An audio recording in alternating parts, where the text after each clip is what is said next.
Assalamualaikum warahmatullahi wabarakatuh Bunda. Kembali lagi di channel kesayangan Bunda semuanya. Salam sehat, salam sejahtera untuk kita semua. Semoga Bunda dan semua selalu dalam keadaan sehat dan bahagia ya. Sebelum masuk ke dalam ceritanya, yuk absen dulu Bunda dari daerah mana saja. Ratna doakan semoga yang sudah subscribe rezekinya makin lancar dan selalu dalam lindungan Tuhan Yang Maha Esa. Yuk langsung aja kita simak ke dalam ceritanya. Selamat menonton. Suami dan mertuaku merampok tabunganku demi membeli rumah mewah untuk pelakor murahan. Mereka lebih memilih parasit itu dibanding istrinya yang dianggap penalu berdasar lusuh. Kini aku balas kelakuan busuk mereka dengan menjadikan mereka gelandangan di atas tanah perusahaanku sendiri. Namaku Kalandra Kirana, usiaku 32 tahun. Dan di balik layar yang tak terlihat oleh siapapun, aku adalah CEO sekaligus pewaris tunggal Kalandra Land, sebuah holding company raksasa yang menguasai ratusan properti komersial dan perumahan elit di Asia Tenggara. Namun, jika kau melihatku malam ini, ilusi kemiskinan itu terlukis dengan sangat sempurna. Aku berdiri di dapur sempit yang pencahayaannya remang-remang, mengenakan daster lusuh bermotif bunga pudar yang serat kainnya mulai menipis. Bau minyak goreng bekas dan kelembapan dinding yang mengelupas menguar di udara. Tangan yang tadi pagi baru saja menandatangani persetujuan akuisisi lahan bernilai 850 miliar ini, sekarang sedang mengaduk teh celup murahan di dalam cangkir keramik retak berbau apek.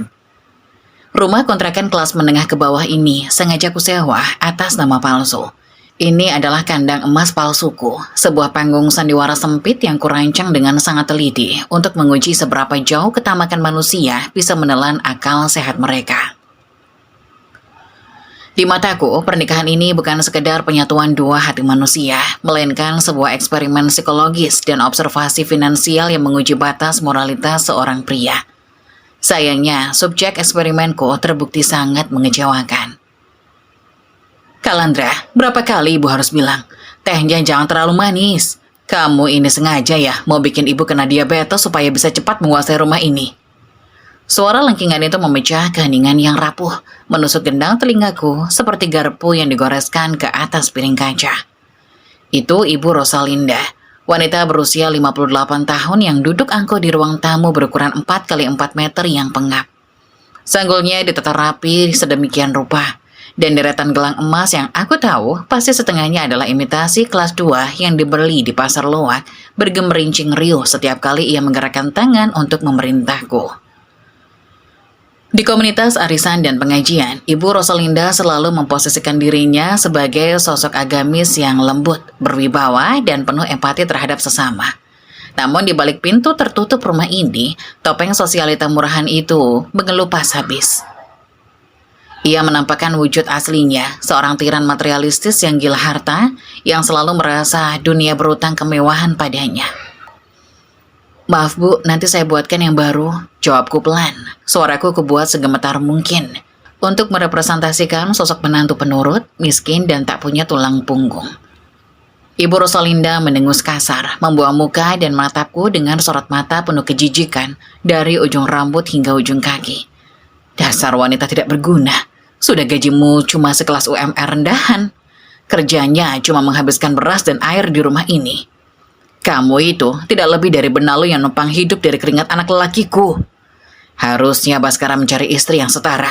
Wanita karir yang kaya raya, yang bisa mengangkat derajat keluarga, bukan gembel sepertimu. Aku hanya menunduk dalam-dalam, menggigit dinding bibir bagian dalam untuk menyembunyikan senyum sinis yang hampir mengembang di wajahku. Jika saja wanita tua ini tahu bahwa rumah kontrakan yang ia pijak dengan sombongnya, jalan beraspal mulus di depan rumah ini, hingga kompleks ruko tempat ia biasa berbelanja sayuran adalah bagian kecil dari portofolio aset tak terbatas milik perusahaanku, ia mungkin akan mati terkena serangan jantung detik ini juga. Tapi tidak, kematian instan terlalu cepat dan sama sekali tidak memuaskan. Aku lebih suka kehancuran yang lambat, elegan, dan merembukan mental tanpa sisa. Pintu depan berdiri terbuka dengan kasar. Baskara Putra melangkah masuk, membawa hawa panas dari luar. Pria berusia 34 tahun ini adalah suamiku secara hukum. Di mata para tetangga dan kerabat dekatnya, dia selalu mempresentasikan diri sebagai manajer operasional yang sangat sukses, pahlawan keluarga yang gagah perkasa, dan suami dermawan yang konon berbaik hati menyelamatkanku dari jurang kemiskinan. Kenyataannya, Baskara adalah instrumen investasi terburuk yang pernah kubuat seumur hidupku. Dia adalah pria narsistik dengan ego setinggi pencakar langit, namun ironisnya memiliki kapasitas otak finansial yang setara dengan anak sekolah dasar yang baru belajar menghitung uang jajan. Dia selalu merasa berhak atas kemewahan dan fasilitas VVIP yang tak mampu ia beli dengan gajinya sendiri. Menggunakan jabatannya yang tak seberapa untuk menutupi rasa rendah diri yang akut. "Aku pulang," ucap Baskara sambil melempar tasnya sembarangan ke atas sofa butut, membuat debunya sedikit mengepul. Wajahnya ditekuk masam, meniru gaya eksekutif papan atas yang kelelahan usai memikirkan nasib perusahaan multinasional.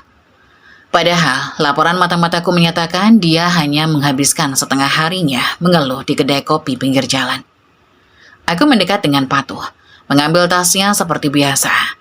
Saat jarak kami hanya tersisa beberapa sentimeter, sebuah aroma tajam menjijikan menusuk saraf penciumanku, wangi vanila sintetis yang teramat menyengat, bercampur dengan aroma alkohol murahan, wangi yang sangat kukenali dan mulai menempel di kemejanya selama 3 bulan terakhir. Ini bukan bau keringat kerja keras dari meja kantor, ini adalah jejak keringat dari seorang pelakor murahan.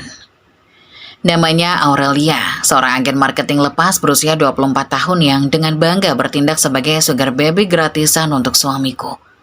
Seorang parasit tidak berotak yang merasa telah sukses menaklukkan seorang raja kaya raya. Padahal raja yang ia puji-puji di tempat tidur hanyalah badut miskin yang tak punya kerajaan sama sekali. "Kamu lembur lagi, Mas?" tanyaku dengan nada polos dan sorot mata memelas yang sangat terlatih, menatap matanya yang memerah. Baskara melonggarkan dasinya dengan gerakan kasar, menghindari tatapanku seperti pengecut. Matanya melirik gelisah ke arah ponsel pintar yang selalu ia genggam erat-erat di tangan kirinya. "Tentu saja lembur. Kau pikir biaya hidup di rumah ini murah, ha? Kau pikir gajimu yang secuil itu bisa menutupi tagihan listrik dan tagihan makan kita sehari-hari?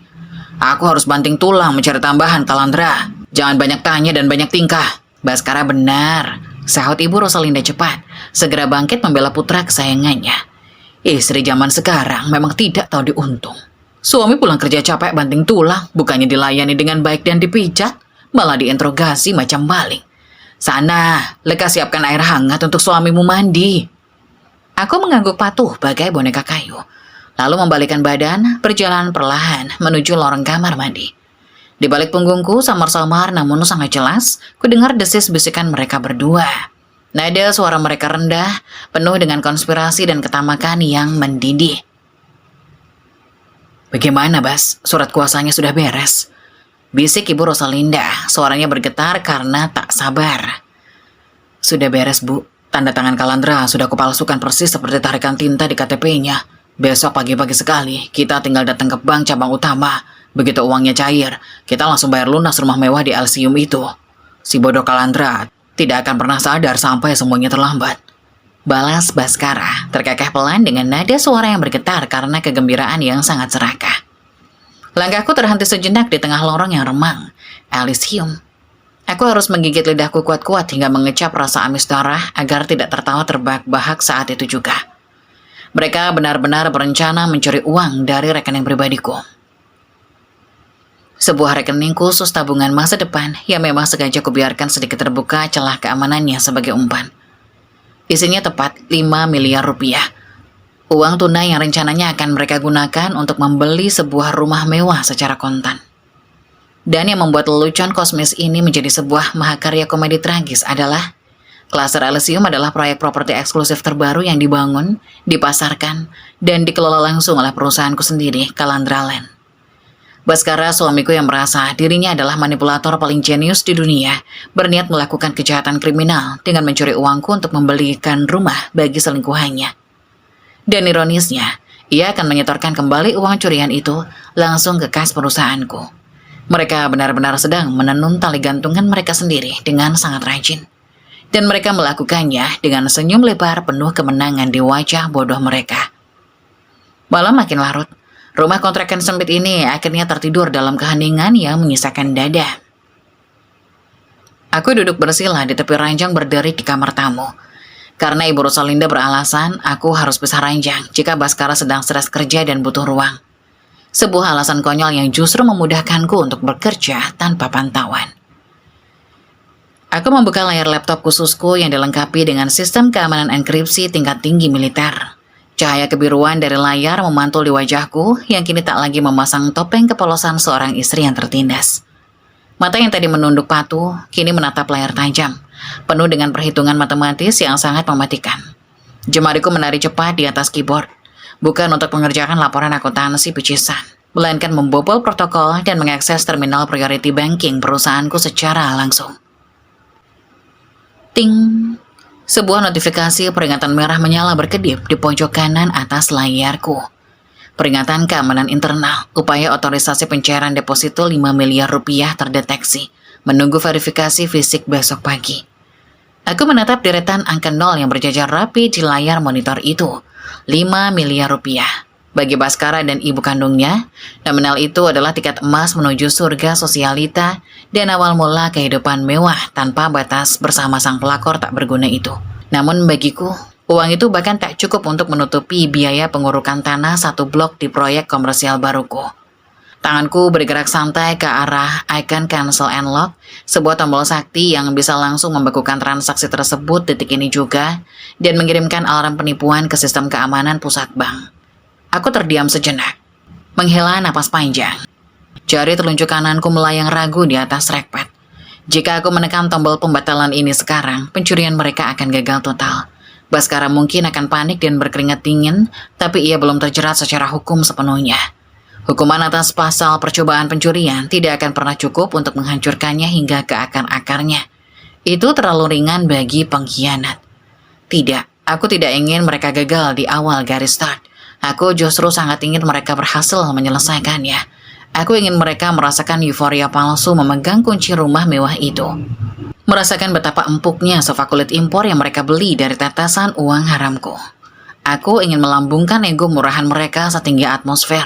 Agar ketika aku memotong sayap keangkuhan mereka nanti, benturan saat tulang mereka menghantam aspal realita akan menghancurkan kewarasan mereka tanpa sisa. Dengan gerakan yang sangat tenang, sinis, dan elegan, aku justru menggeser kursorku, memberikan persetujuan diam-diam melalui hak veto absolutku ke dalam sistem keamanan bank tersebut, membiarkan status penahanannya berubah menjadi pre-approve. Silahkan ambil uangnya besok pagi, suamiku sayang, bisikku pada kesunyian kamar yang sedingin balok es. Silahkan beli rumah itu, jadikan ibu angkumu itu sebagai nyonya besar, dan bawa serta pelakor murahanmu untuk mengotori lantai marmernya. Karena begitu kalian merasa aman dan tak tersentuh di puncak Menara Gading, aku akan datang mengetuk pintu kalian membawa audit forensik dan rentetan gugatan perdata yang akan merenggut setiap embusan napas kalian. Aku menutup laptopku dengan suara klik yang tajam menggema. Babak pertama pertunjukan tragis ini baru saja aku buka tirainya, dan para tikus berdasi dengan sukacita telah melangkah riang masuk ke dalam perangkap peraliran listrik tenaga tinggi. Aku akan memastikan dengan sumpah darahku, tak ada satupun dari mereka yang akan mendapatkan sejual capital gain dari permainan bodoh ini. Mereka pada akhirnya hanya akan hancur dan tercatat sebagai sampah sejarah. Checkmate in 3 moves. Malam berganti menjadi dini hari yang pekat. Suara dengkuran Baskara dari kamar utama menembus dinding tipis kontrakan ini. Terdengar berirama dan sangat menjijikan. Pria itu tidur dengan lelapnya, dibuai oleh mimpi-mimpi basah tentang rumah mewah dan kehidupan tanpa batas. Ia sama sekali tidak menyadari bahwa malaikat maut finansialnya sedang terjaga, duduk dalam kegelapan yang hanya berjarak 1 dinding darinya. Aku bangkit dari ranjang sempit di kamar tamu, melangkah tanpa suara melintasi lantai linoleum yang dingin. Tujuanku satu, ponsel pintar terbaru milik Baskara yang tergeletak sembarangan di atas meja makan. Ponsel mahal itu kubelikan bulan lalu, tentu saja dengan uangku, meski ia dengan angku berkoar-koar kepada ibunya bahwa itu adalah bonus akhir tahun dari kantornya atas prestasi gemilang yang tak pernah ada. Aku memegang benda pipi itu, layarnya menyala dalam temaram, meminta kode akses. Baskara selalu bertingkah seolah ponsel ini menyimpan rahasia negara tingkat tinggi. Ia mengubah pinnya setiap minggu, merasa dirinya seperti agen rahasia yang jenius dan tak tersentuh. Namun kebodohan pria narsistik sangatlah mudah diprediksi. Pola pikirnya yang dangkal dan selalu berputar pada ego serta obsesi terbesarnya. Jemariku bergerak cepat di atas layar yang bersinar redup. Aku memasukkan 6 digit angka, kombinasi tanggal lahir Ibu Rosalinda dan tanggal jadiannya dengan si pelakor murahan itu. Klik. Kunci layar terbuka tanpa sedikit pun perlawanan. Aku tersenyum sinis di tengah kesunyian. Pria bodoh ini benar-benar berpikir pin recehannya adalah benteng tak tertembus. Ia lupa bahwa ia menikahi seorang arsitek yang terbiasa membedah rancang bangun sistem keamanan gedung-gedung komersial bernilai triliunan rupiah. Meretas ponsel manajer klaster ini tak lebih dari sekedar pemanasan jari yang membosankan bagiku. Aku langsung membuka aplikasi pesan instannya. Mataku menyisir daftar obrolan dengan sangat dingin. Ada grup keluarga, obrolan rekan kerja, dan di daftar paling atas terdapat sebuah kontak yang sengaja disamarkan dengan nama Pak Bambang klien. Aku nyaris tertawa, klise dan sangat murahan. Aku menekan kontak Pak Bambang dan layar seketika dipenuhi oleh deretan pesan menjijikan. Dipenuhi emotikon hati merah dan foto-foto seronok Aurelia di berbagai lounge hotel. Papa Bas sayang, besok jadikan kita pelunasan rumahnya. Aku sudah gak sabar mau pamerin kolam renang kita ke teman-teman arisan. Aku mau beli perabotan dari Italia ya, Pak. Balasan Baskara membuat perutku mual sekaligus memberikan kepuasan yang aneh. Tentu saja sayangku, besok pagi uang dari rekening si Benalu itu cair, 5 miliar rupiah, tunai. Rumah di Elysium itu akan jadi milik kita seutuhnya. Kamu siap-siap saja jadi nyonya besar di rumah itu. Aku beralih ke obrolan Baskara dengan ibu kandungnya, Ibu Rosalinda. Disinilah letak cetak biru kejahatan mereka yang sebenarnya. Bukti mutlak yang akan kugunakan untuk menjerat leher mereka di pengadilan kelak. Bas, ibu sudah latihan tanda tangannya 5 kali malam ini. Tinta dan lekukannya sudah persis seperti di KTP istrimu. Besok pagi ibu yang akan maju ke teller, menyamar jadi pihak yang diberi kuasa. Kau pastikan saja berkas pencairannya lengkap. Aman Bu, orang bank kenalanku sudah aku beri pelicin sedikit. Mereka tidak akan banyak tanya dan curiga. Begitu uangnya cair, kita langsung transfer ke developer Kalendralen untuk pelunasan rumah di Elysium. Setelah sertifikat keluar atas namaku, kita usir perempuan miskin itu dari hidup kita. Dia cuma numpang hidup selama ini. Jempolku berhenti menggeser layar. Aku memindai setiap kata, setiap kalimat dengan mata seorang predator yang sedang menilai letak urat nadi mangsanya dengan presisi matematis. Uang 5 miliar itu bukan sekedar angka bagiku. Itu adalah umpan mematikan yang sengaja kutaruh di ujung kail berduri. Dalam dunia korporasi, memindahkan dana sebesar itu dengan dokumen palsu akan mengaktifkan protokol anti pencurian uang secara otomatis. Aku bahkan tidak perlu repot-repot menyewa detektif. Sistem perbankan yang selama ini kujaga ketat akan melakukan tugasnya, melacak, merekam, dan mengunci setiap jejak digital mereka. Mereka berencana memalsukan dokumen perbankan, melakukan fraud berencana tingkat tinggi, dan secara sadar mengalihkan dana tanpa hak. Di mata hukum korporasi, ini bukan lagi pelanggaran perdata biasa. Ini adalah kejahatan pidana berlipat ganda yang membawa ancaman kurungan penjara belasan tahun.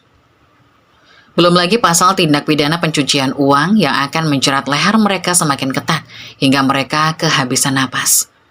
Aku mengambil ponselku sendiri, membuka aplikasi kamera, dan mendokumentasikan setiap baris percakapan tersebut. Tangkapan layar ini langsung kuunggah ke server awan perusahaanku yang terenkripsi berlapis. Bukti digital telah diamankan mutlak. Semua rekam jejak kata makan ini akan menjadi amunisi utamaku untuk melancarkan likuidasi aset dan menjamin mereka membusuk di sel tahanan yang paling dingin. Fajar akhirnya menyingsing, membawa sinar matahari yang menembus celah jendela kontrakan yang berdebu. Suasana rumah pagi ini terasa sangat berbeda. Biasanya pagi hari dipenuhi oleh omelan Ibu Rosalinda tentang sarapan yang kurang enak atau Baskara yang menggerutu karena mencari dasinya. Namun hari ini, udara dipenuhi oleh antusiasme palsu yang begitu kental hingga bisa disayat dengan pisau. Aku keluar dari kamar mengenakan dasar lusuh favoritku. Rambut diikat asal-asalan, menampilkan persona istri jelata yang letih dan tak berdaya. Di meja makan, Ibu Rosalinda sudah berdandan sangat rapi. Sanggolnya ditata lebih tinggi dari biasanya. Dan dia mengenakan kebaya sutra merah yang kuduga keras ia pinjam dari temannya. Baskara pun tak kalah necis. Jas abu-abu mengilap membalut tubuhnya, menyembunyikan perut buncitnya, dan memancarkan aura orang kaya baru yang sangat murahan. Pagi mas, pagi bu. Tumben rapi sekali pagi-pagi begini. Tanyaku dengan nada polos yang dibuat-buat, menuangkan kopi ke cangkir retak milik Baskara. Baskara terdiam. Ia berdeham, memperbaiki letak dasinya dengan gestur angkuh. Aku ada meeting pagi dengan investor penting, proyek besar Kalandra. Kau tidak akan mengerti urusan bisnis triliunan rupiah seperti ini. Ibu juga mau kuantar ke acara arisan akbar di pusat kota. Ibu Rosalinda menimpali dengan senyum sinis yang tak bisa disembunyikannya, melirikku dari sudut matanya. Makanya, jadi istri itu harus banyak berdoa supaya suamimu sukses. Jangan cuma bisa menuntut dan mengeluh setiap hari. Kalau proyek ini tembus, kita bisa pindah dari gubuk jelek ini. Aku menunduk dalam, menampilkan ekspresi kagum bercampur rendah diri. Wah, syukurlah. Alhamdulillah ya mas. Aku selalu doakan yang terbaik untuk kesuksesanmu. Hati-hati di jalan ya mas, bu. Baskara tak repot-repot menyentuh kopinya. Ia melirik jam tangan palsu di pergelangan kirinya dengan tergesa-gesa. Ayo bu, kita bisa terlambat kalau meladeni obrolan tidak penting ini. Mereka bergegas keluar rumah. Langkah mereka ringan seperti orang yang baru saja memenangkan lotre jutaan dolar. Aku berdiri di ambang pintu, bersandar pada kusen kayu yang lapuk, menyaksikan punggung mereka menjauh menuju mobil kredit murahan milik Baskara. Bibirku yang sejak tadi kulum kini perlahan menyunggingkan senyum yang teramat dingin. Senyum seorang arsitek yang baru saja melihat para pekerja kasarnya meletakkan batu bata terakhir untuk membangun penjara mereka sendiri. Hari ini mereka akan menyodorkan dokumen palsu, meniru tanda tanganku, dan mengklaim uangku seolah itu hak mereka. Dan siang harinya, mereka akan memindahkan uang itu ke rekening developer proyek Elysium, yang secara otomatis akan masuk kembali ke kantong pribadiku. Sangat amat bodoh. Mereka berpikir mereka sedang merangkai masa depan gemilang dengan sertifikat rumah mewah di tangan. Mereka tidak sadar bahwa aku dari balik daster lusuh ini memegang kendali atas setiap debu yang ada di perumahan tersebut. Sertifikat yang mereka kejar itu tak lebih dari secari kertas yang tak ada harganya jika berhadapan dengan barisan pengacara korporatku. Begitu transaksi itu terekam mutlak di buku besar perusahaan, aku akan menekan tombol pemicu ledakannya. Aku akan mengajukan audit forensik menyeluruh, menyita properti tersebut dan memastikan nama Baskara tertancap abadi di dalam daftar hitam perbankan. Aku akan mereduksi sisa hidup Ibu Rosalinda hingga ia memohon untuk bisa tidur berdampingan dengan kardus basah. Aku akan mempreteli gaya hidup si pelakor itu dan menjadikannya gelandangan jalanan. Selamat bersenang-senang tikus-tikus bodoh, nikmatilah ilusi kemenangan kalian hari ini. Pukul 11.45 siang, udara di dalam rumah kontrakan pengap ini terasa lengket. Tapi hatiku sedingin es di dasar samudra. Aku duduk di depan layar laptop, menatap dashboard sistem perbankan terenkripsi milikku. Angka 5 miliar rupiah, yang tadinya bertengger manis di rekening jebakanku, kini berubah wujud menjadi deretan angka 0 yang kosong melompong. Status transaksi berhasil. Dana tersebut telah ditarik secara tunai dan sebagian besar langsung ditransfer kembali melalui sistem real-time gross settlement atau RTGS ke sebuah rekening tujuan. Aku melacak nomor rekening penerima itu dengan satu ketukan jari telunjuk. Tentu saja, itu adalah rekening giro penampungan milik developer properti Elysium, salah satu anak perusahaan bergengsi yang beroperasi tepat di bawah payung holding pribadiku. Uang miliaran itu pada dasarnya hanya berpindah manis dari laci kananku ke laci kiriku. Namun, perpindahan bodoh ini memiliki implikasi hukum yang sangat mematikan. Dalam dunia korporat yang kugeluti, sistem pembuktian ini dikenal sebagai tracing aset. Jejak digital aliran dana ini bersifat absolut dan tak terbantahkan oleh siapapun. Tidak ada satupun pengacara kelas atas di negeri ini yang bisa menyelamatkan mereka dari bukti perbankan yang sudah terkunci mati di dalam server pusat. Dengan pemindahan dana ini, Baskara dan Ibu Rosalinda resmi melakukan tindak pidana pencucian uang dan fraud perbankan tingkat tinggi.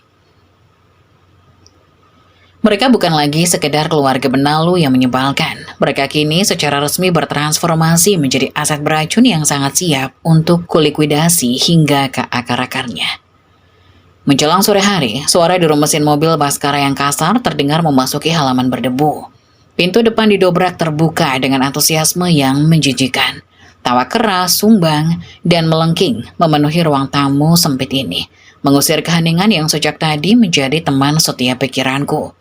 Aku melangkah lambat keluar dari dapur, sengaja belum mandi dan masih membalut tubuhku dengan daster lusuh andalanku, lengkap dengan celemek kain pudar yang berbau bumbu dapur. Aku harus menyajikan kontras visual yang sempurna, agar keangkuhan di dada mereka semakin membengkak tanpa batas. Ya ampun Baskara, ibu benar-benar tidak menyangka hari raya kita akan datang secepat ini, seru Ibu Rosalinda dengan mata berbinar-binar liar. Tangannya penuh dengan berlembar-lembar kantong belanjaan berlogo merek-merek kelas menengah yang berusaha keras terlihat mahal. Leher keriputnya kini dililit kalung emas tebal yang ukirannya terlalu norak dan berlebihan, memantulkan cahaya lampu ruang tamu dengan cara yang sangat menyakitkan mata. Baskara berdiri tegak di sampingnya, membusungkan dada layaknya seekor merak jantan yang baru saja menaklukkan dunia. Ia telah menanggalkan jas kantorannya, membiarkan lengannya digulung untuk memamerkan jam tangan baru yang mengkilap. Sebuah arloji yang kuduga keras dibeli menggunakan sisa uang curian setelah ia melunasi tagihan rumah. Sudah aku bilang sejak awal, Bu, proyek triliunan rupiahku kali ini sukses besar. Investor asing itu sangat puas dan langsung mentransfer bonus keuntunganku secara tunai hari ini. Dusta Baskara tanpa berkedip sedikit pun. Suaranya lantang, sengaja dikeraskan agar gendang telingaku menangkap setiap suku kata kesombongannya. Aku mendekat dengan langkah ragu, menundukkan pandangan mataku, memainkan peran sebagai istri bodoh yang tak tahu apa-apa tentang dunia luar. Wah Mas, syukurlah kalau begitu. Berarti besok kita sudah bisa bayar tunggakan cicilan motor bulan ini kan ya?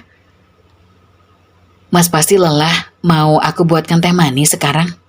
Baskara mendengus keras, membuang muka dan menatapku seolah aku adalah gumpalan kotoran menjijikan yang menempel di sol sepatu mahalnya.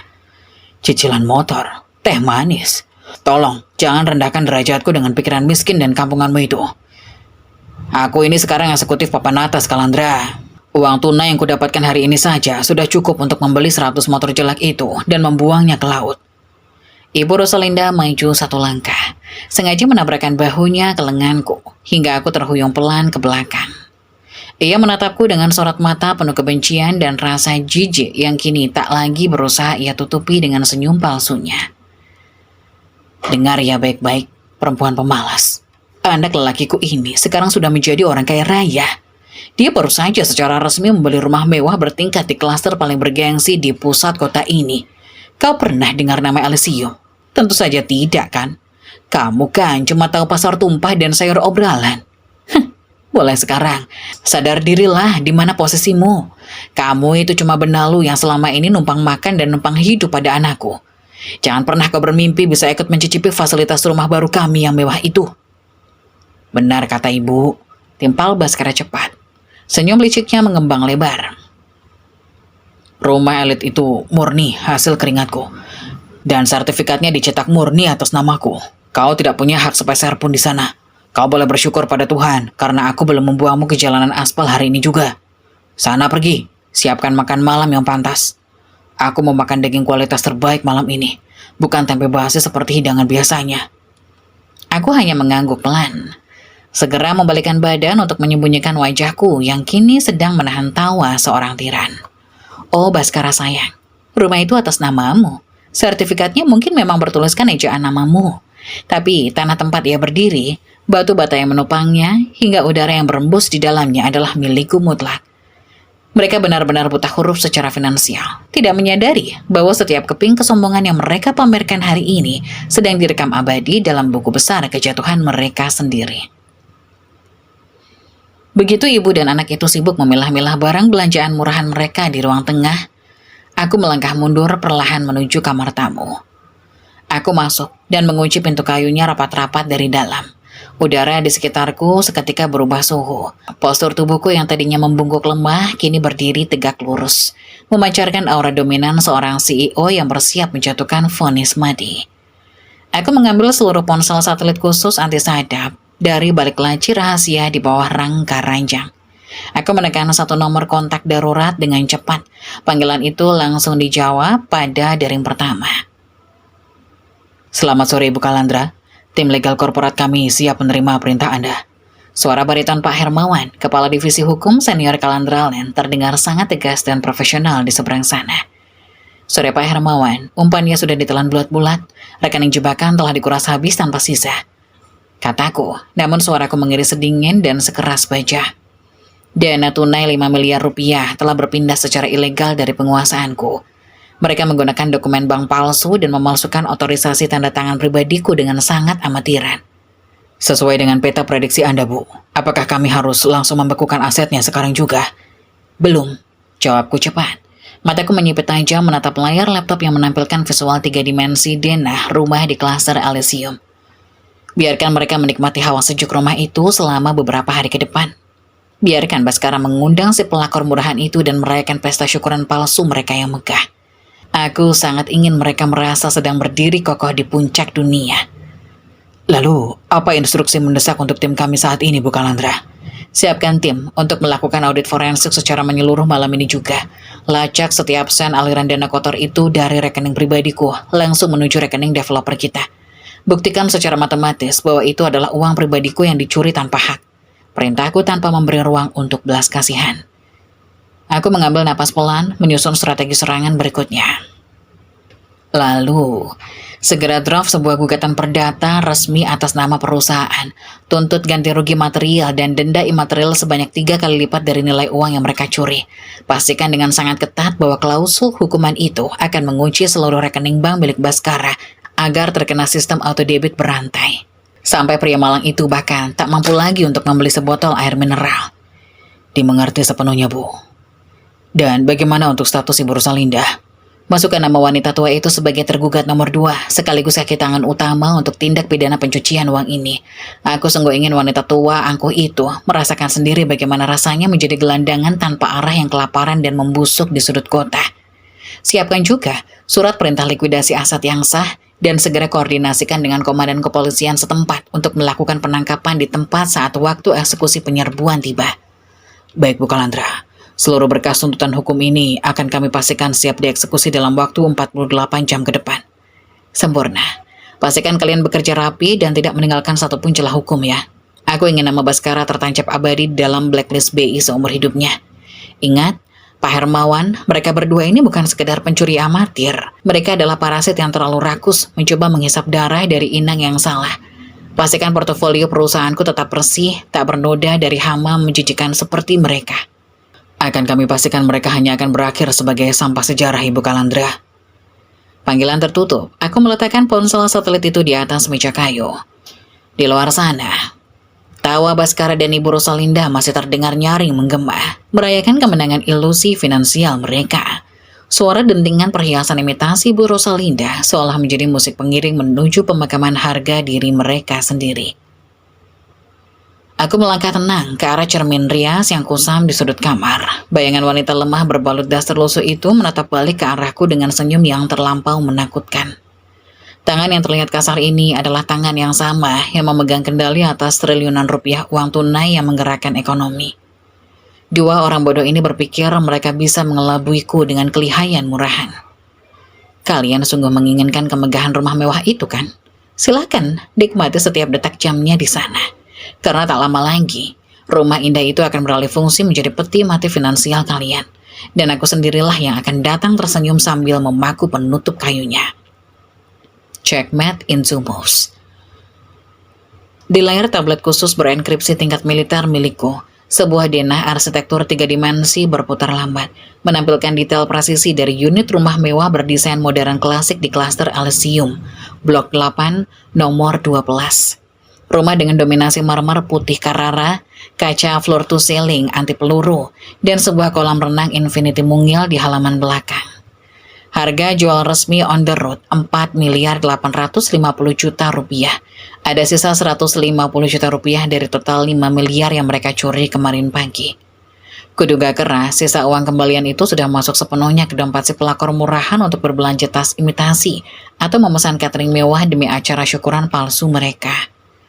Melihat dokumen transfer yang masuk ke dashboard perusahaanku, aku harus mengakui bahwa alam semesta memiliki selera humor yang sangat kelam, sinis dan elegan. Baskara, pria dungu yang selalu merasa dirinya adalah predator puncak di rantai makanan, baru saja memalsukan tanda tanganku untuk mencuri uang tunai dari rekening pribadiku. Lalu dengan penuh kebanggaan dan tanpa sedikit pun kecurigaan, ia mentransfer uang haram tersebut ke rekening giro developer yang notabene adalah anak perusahaan yang berdiri di bawah kendali penuku. Ia secara harfiah telah menggunakan uangnya untuk membeli aset yang terdaftar rapi di dalam portofolio kerajaan bisnisku. Secara hukum, uang itu bahkan tidak pernah benar-benar keluar dari berangkasku. Ia hanya jalan-jalan sebentar ke tangan seorang pencuri tolol sebelum pulang kembali ke pangkuanku membawa bukti pidana yang mematikan. Kalandra, jangan cuma berdiri mematung seperti patung lilin cat. Cepat masukkan baju-baju mahal ibu ke dalam koper besar ini. Hati-hati. Jangan sampai tangan kotormu merusak payetnya. Lengkingan suara Ibu Rosalinda yang melengking bak peluit rusak memaksaku menutup layar tablet dan menyembunyikannya ke dalam laci rahasia meja rias. Aku keluar dari kamar dengan kepala menunduk dalam. Mengenakan dasar lusuh bermotif bunga yang sengaja aku biarkan berkerut dan sedikit robek di bagian kelim bawahnya. Pemandangan di ruangan tamu kontrakan sempit ini sungguh patut diabadikan di dalam museum ketamakan manusia. Koper-koper berukuran besar sudah terbuka lebar di atas lantai linoleum yang kusam. Ibu Rosalinda dan Baskara sedang sibuk mengemasi barang-barang pribadi mereka yang tak seberapa harganya, bersiap untuk eksodus besar-besaran menuju kandang emas baru mereka di Elysium. Aku berjongkok, melipat kain-kain murahan milik mertuaku dengan gerakan lamban dan tangan yang sengaja dibuat sedikit gemetar. Ibu dan Mas Baskara benar-benar mau pindah hari ini. Lalu bagaimana denganku? Apa aku tidak ikut pindah ke rumah baru itu? Tanyaku dengan suara serak, sengaja memancing keangkuhan mereka agar tumpah ruah membanjiri ruangan ini. Baskara menghentikan aktivitas menyisir rambut di depan cermin retak. Ia membalikkan badan dan menoleh padaku dengan tatapan merendahkan yang sangat menjijikan. Seolah aku adalah serangga yang baru saja diinjaknya. Hah, ikut pindah. Kau bercanda, Kalandra. Rumah di Elysium itu khusus untuk eksekutif kelas atas dan keluarga intiku. Kau tidak pantas menginjakan kakimu di lantai marmer impor itu. Lagi pula, kau itu cuma benalu yang selama ini numpang hidup dari kebaikanku. Sudah saatnya aku membuang beban tak berguna sepertimu. Dengar baik-baik ya, perempuan miskin yang tidak tahu diri, sambung Ibu Rosalinda, menuding tepat ke depan hidungku. Cincin emas imitasinya berkilat murahan, menantang cahaya lampu. Di rumah baru kami nanti, sudah ada wanita yang jauh lebih pantas mendampingi Baskara. Wanita muda yang cantik, modern, pandai merawat diri, dan pastinya tidak kampungan sepertimu. Dia yang akan menjadi nyonya besar di rumah itu. Kau? Kau boleh tetap tinggal di gubuk pengap ini dan urus hidupmu sendiri dengan gajimu yang menyedihkan itu. Aku menahan napas, menundukkan wajahku semakin dalam. Bukan karena menahan tangis, melainkan berusaha keras membunuh senyum psikopat yang meronta ingin merobek sudut bibirku. Wanita muda cantik yang ia sebut-sebut dengan bangga itu tak lain adalah Aurelia. Seorang parasit jalanan yang sebentar lagi akan tersadar bahwa sugar daddy yang ia puja hanyalah calon narapidana tanpa masa depan. Baskara meraih ponselnya, mengetik pesan dengan cepat. Aku bisa mendengar nada dering balasan dan ia langsung mengangkat telepon itu dengan suara bariton yang dibuat-buat agar terdengar maskulin dan mesra. Halo sayang. Iya Aurelia, Papa sudah selesai berkemas. Kunci fisik rumah Elysium sudah Papa pegang. Kamu langsung saja meluncur ke sana ya. Kita siapkan untuk acara syukuran besar-besaran besok siang. Iya, Papa sudah transfer sisa uangnya untuk bayar catering mahal itu. Aku terus melipat baju dalam diam, membiarkan telingaku menangkap setiap detail rencana kejahatan mereka. Mereka berencana mengadakan syukuran besok siang, sebuah perayaan kemenangan ilusi di atas tanah yang mereka pikir sah milik mereka. Baskara memang sudah memegang kunci fisik rumah itu. Aku sendirilah yang menginstruksikan manajer Estate Elysium untuk menyerahkan kunci kuningan tersebut pagi ini tanpa banyak bertanya.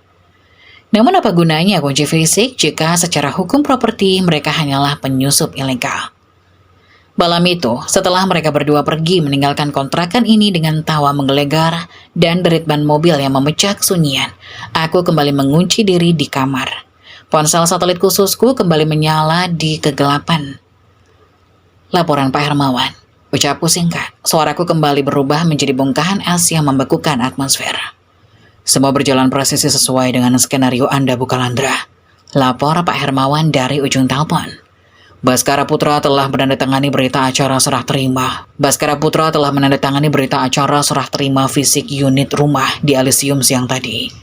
Namun sesuai instruksi rahasia Anda, saya telah menggunakan hak veto direksi absolut untuk membatalkan dan mengunci proses legalisasi sertifikat hak milik dan akta jual beli di Notaris Rekanan Pusat. Aku menyandarkan punggung ke bantal, mataku menatap dingin keluar jendela yang buram. Sangat bagus, artinya secara de jure dan de facto, Baskara tidak memiliki secarik pun bukti kepemilikan atas rumah tersebut. Ia hanya memegang kunci fisik layaknya seorang staf cleaning service. Tepat sekali, Bu. Saat ini, uang hasil pencairan deposito palsu itu berstatus sebagai aset beracun di dalam sistem escrow kami. Tim internal sedang merampungkan detail laporannya melalui audit forensik menyeluruh malam ini juga. Uang 5 miliar itu kini terkunci sebagai barang bukti mutlak untuk menjerat Baskara dan Ibu Rosalinda dalam pusaran gugatan perdana bernilai belasan miliar rupiah dan pidana pencucian uang murni. Dan bagaimana persiapan tim eksekusi untuk besok siang? Tanyaku menuntut presisi matematis tanpa kompromi. Tim legal korporat lengkap, 3 unit mobil aparat kepolisian dari Divisi Kejahatan Ekonomi, serta 1 peleton eksekutor dari pengamanan internal Kalandra Land sudah bersiaga penuh. Kami hanya menunggu aba-aba dari Anda untuk merangsek masuk, melakukan penangkapan dan mengeksekusi likuidasi aset tepat di tengah puncak acara syukuran mereka. Jangan ada satupun yang bergerak sebelum aku memberikan sinyal hijau. Aku akan hadir di acara itu besok, bermain peran 1 kali lagi sebagai istri buangan yang malang.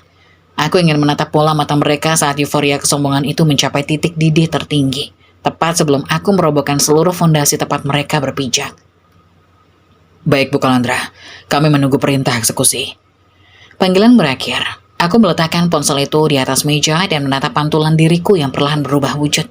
Baskara dan Ibu Rosalinda benar-benar berpikir mereka telah memenangkan tiket keluar dari kemiskinan dan membuangku layaknya barang rongsokan. Mereka tak pernah menyadari bahwa rumah berlapis marmer di Elysium itu bukanlah istana surga mereka, melainkan ruang isolasi hukuman mati yang mereka rancang sendiri. Mereka baru saja menghabiskan 5 miliar uangku untuk membeli seutas tali gantungan yang akan menjerat leher mereka besok siang. Setelah leher mereka tercekik oleh hukum, aku akan memastikan nama Baskara masuk ke daftar hitam blacklist BI. Membuat rekeningnya terkuras oleh sistem auto debit pengadilan, mereka tidak akan menyisakan sedikit pun harga diri dan dipastikan akan berakhir meringkuk di sebuah gubuk reot tak berjendela yang mengeluarkan bau selokan pekat.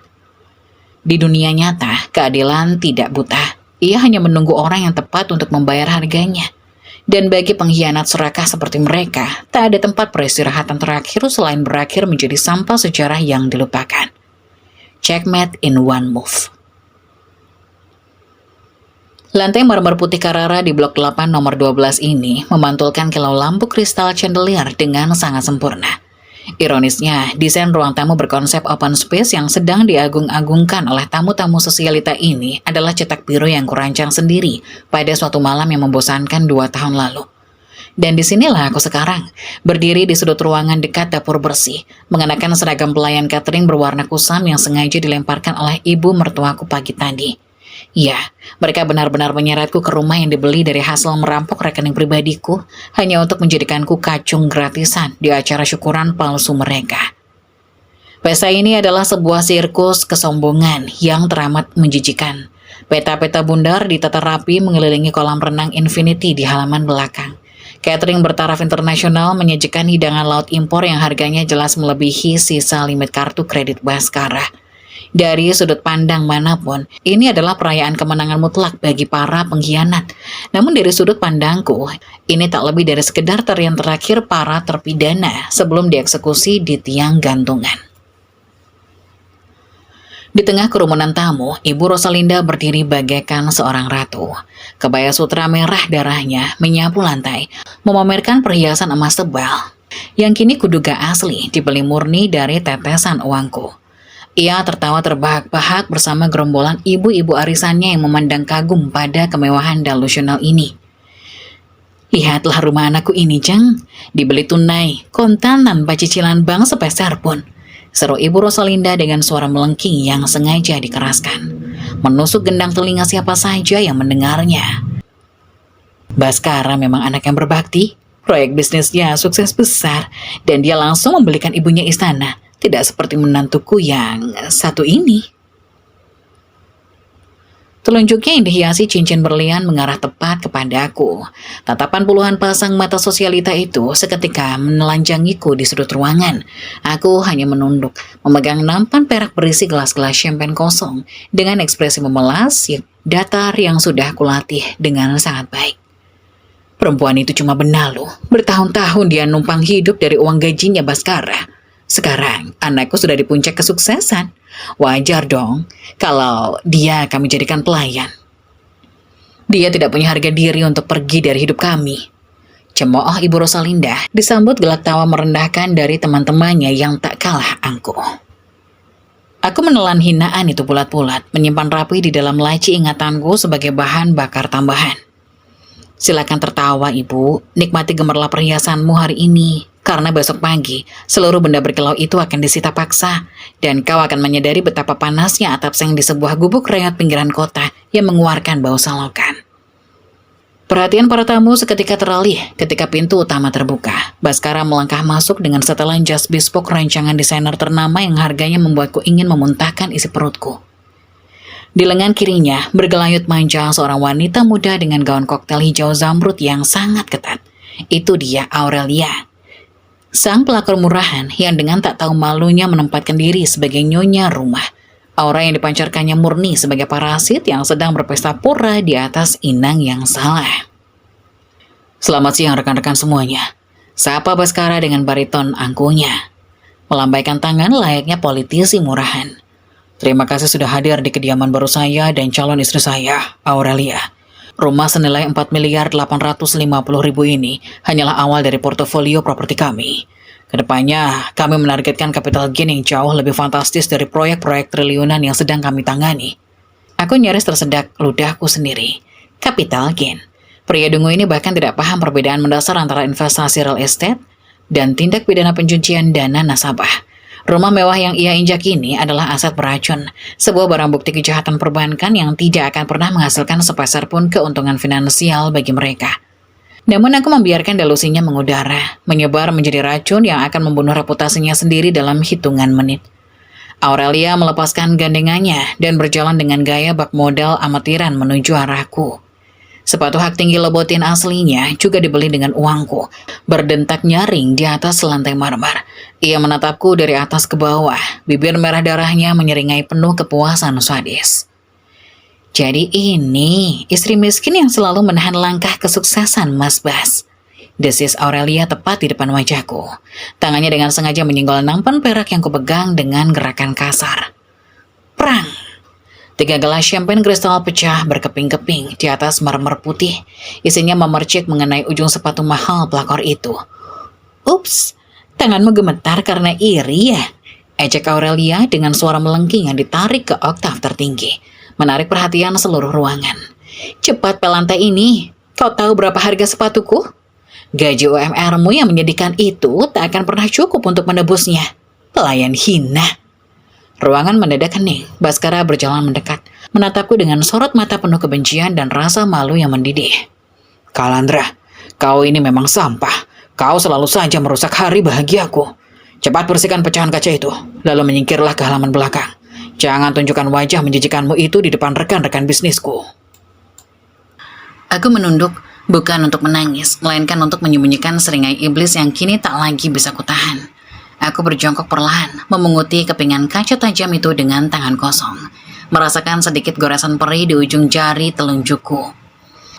Rasa sakit yang sangat remeh dibandingkan hantaman palu godam yang sebentar lagi akan meremukkan seluruh tulang rusuk mereka. Tepat pada detik itu, getaran pelan terasa dari balik saku apron pelayanku. Ponsel satelit terenkripsiku bergetar 2 kali. Sandi hijau. Sebuah pesan singkat masuk dari Pak Hermawan, Kepala Divisi Hukum Kalandralen. Laporan audit forensik selesai 100%. Bukti fraud mutlak. Berkas gugatan perdata 15 miliar rupiah telah terdaftar di pengadilan pusat.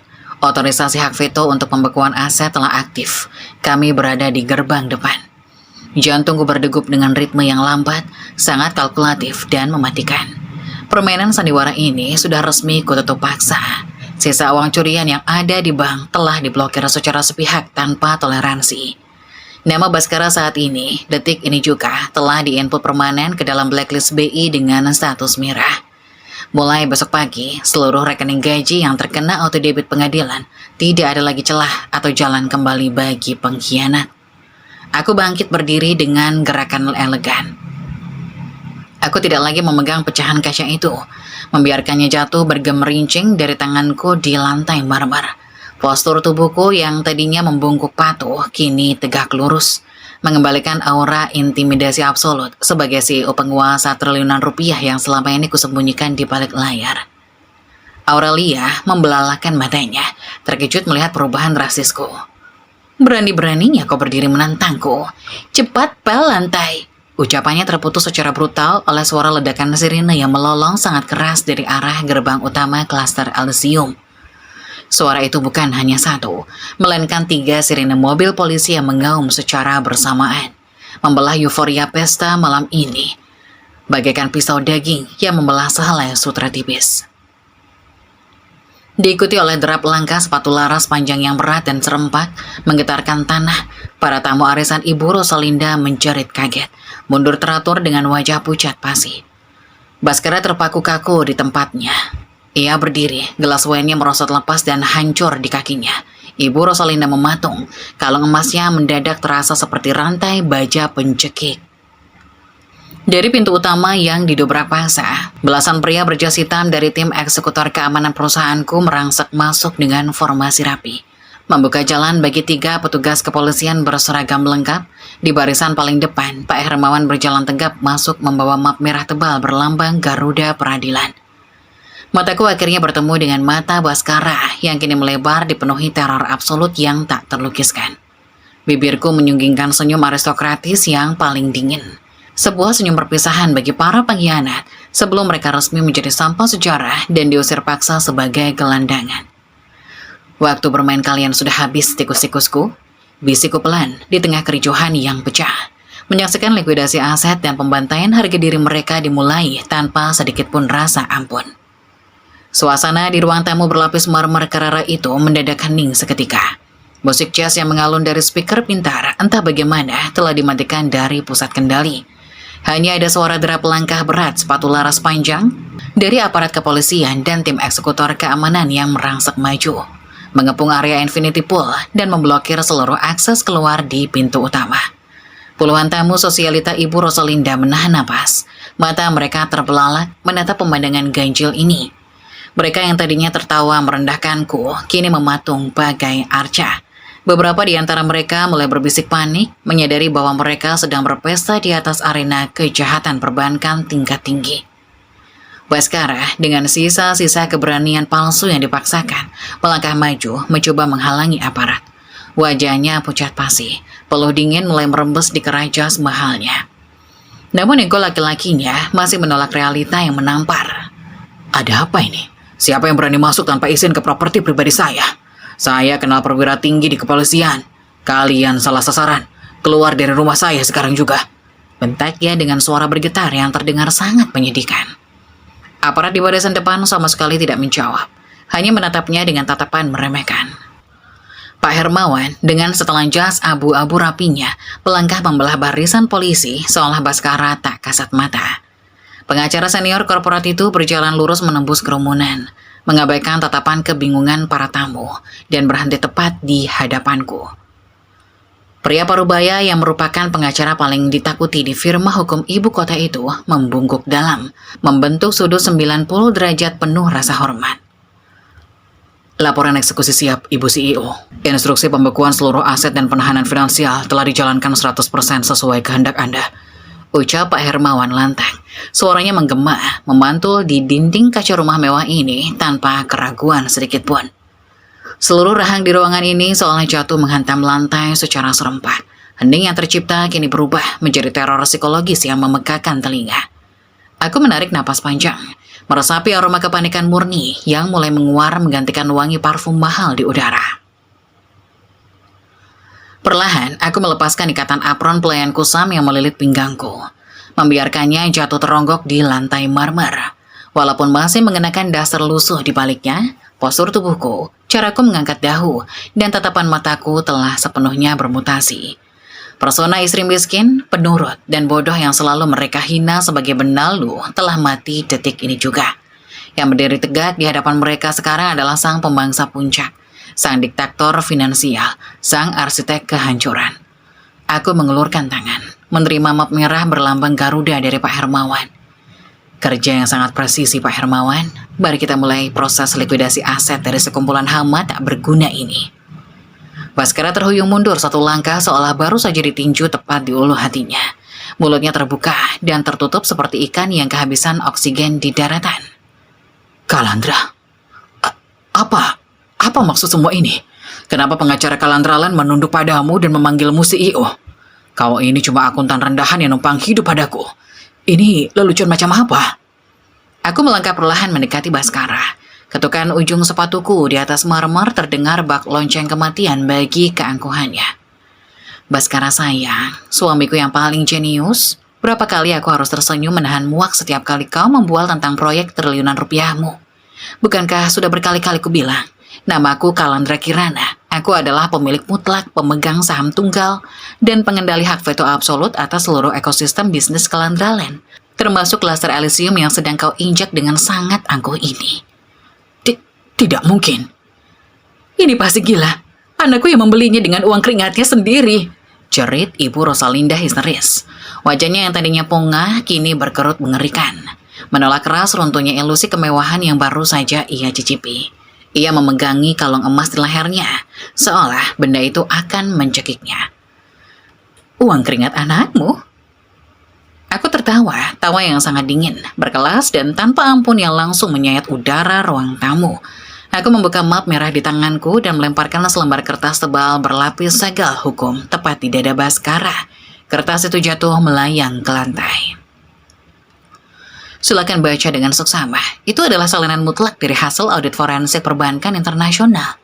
Tercatat jelas tanggal, jam, menit, dan rekaman CCTV resolusi tinggi saat ibumu ini menyamar ke teller bank dengan dokumen palsu untuk mencairkan deposito pribadiku senilai 5 miliar. Uang tunai itu lalu kalian transferkan ke developer properti yang secara hukum 100% adalah milikku. Kalian tidak sekedar mencuri, Baskara. Kalian merampok berangkasku dengan susah payah hanya untuk menyetorkan uang itu kembali ke kas perusahaanku sendiri. Wajah Aurelia, si pelakor murahan itu, kini memutih seputih kertas HVS. Ia menatap Baskara dengan pandangan penuh horor dan rasa jijik yang baru. Bas, kau bilang uang itu hasil murni bisnismu. Kau bilang rumah mewah ini sah milikmu secara hukum. Kalau begitu, kita tidak punya apa-apa, jeritnya, menyadari bahwa ia telah mempertaruhkan masa mudanya untuk seorang parasit finansial dungu yang jauh lebih miskin dari dirinya. Aku menatap Aurelia dengan tatapan mematikan. Bukan cuma tidak punya apa-apa, Nona. Pria idolamu ini secara resmi baru saja menandatangani kontrak menjadi buronan utang terbesar dalam sejarah hidupnya. Aku kembali menatap Baskara yang kakinya mulai gemetar hebat hingga tak sanggup lagi menopang berat badannya. Ia merosot berlutut di atas lantai marmer kebanggaannya. Jas mewahnya kini tampak seperti karung goni yang membungkus tubuh pecundang. Semua ilusi kekuasaannya menguap tanpa sisa. Rumah ini secara de jure dan de facto adalah aset beracun yang otomatis disita oleh perusahaanku akibat cacat hukum pembayaran. Tegasku, menekankan setiap kata seperti ketukan palu hakim vonis mati.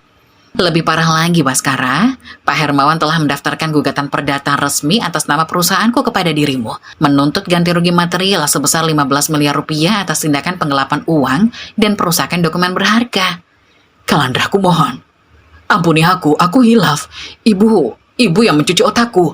Aku bersumpah, aku akan kembalikan semuanya kepadamu. Baskara mulai meratap, layaknya pecundang sejati, air matanya tumpah, merusak citra eksklusif yang ia bangun. Ia merangkak maju, mencoba meraih ujung kelindaserku dengan tangan gemetar. Dengan jijik, aku melangkah mundur, membiarkan tangannya menggapai ruang hampa. Pengkhianat menjijikan tidak pantas mendapat ampunan. Berkat laporan pidana yang kuajukan ke Barreskrim siang ini, namamu secara otomatis dan permanen akan terkunci di dalam blacklist BI. Seluruh rekeningmu di bank manapun telah dibekukan.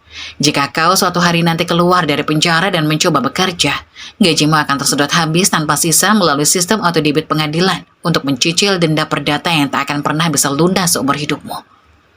Kualihkan tatapan beracunku pada Ibu Rosalinda yang kini terduduk lemas di dekat sofa kulit impor. Napas wanita tua itu tersengal-sengal mencari pasokan oksigen. Para tamu sosialitanya yang tadi memujanya kini mundur teratur, berbisik-bisik mencibir, dan beberapa mulai merekam kejadian memalukan ini dengan lensa ponsel pintar mereka. Reputasi sosialita agamisnya hancur lebur berkeping-keping di bawah telapak kakiku. Dan Anda, ibu mertuaku yang sangat terhormat, ucapku dengan nada aristokratis yang menembus hingga ke sumsum tulang. Anda yang selalu bermimpi tinggal di istana dan menyebutku sampah jalanan, Anda kini resmi menjadi tersangka utama pemalsuan identitas dan pencucian uang. Saya pastikan, setelah rumah ini disita paksa dalam 15 menit ke depan, Anda tidak akan punya sepeser pun capital gain atau harta yang bisa diselamatkan.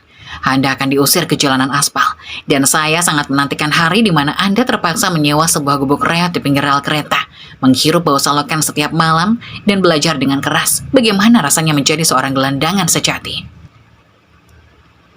Kalandra, kau iblis, kau wanita iblis, kau sengaja menjebak kami, kau menipu kami dari awal kan? Teriak Ibu Rosalinda meronta-ronta, melepas sanggulnya dengan putus asa hingga rambut berubahnya tergerai berantakan. Menjebak? Aku tersenyum sangat sinis, merendahkan posisinya hingga ke dasar bumi. Saya tidak pernah menyuruh Anda mencuri dan memalsukan tanda tangan saya. Saya hanya membukakan pintu, Bu. Dan kalian berdua yang sangat serakah berlari sendiri masuk ke dalam mesin penggiling daging. Kalianlah yang memilih untuk membinasakan diri kalian demi ketamakan murahan.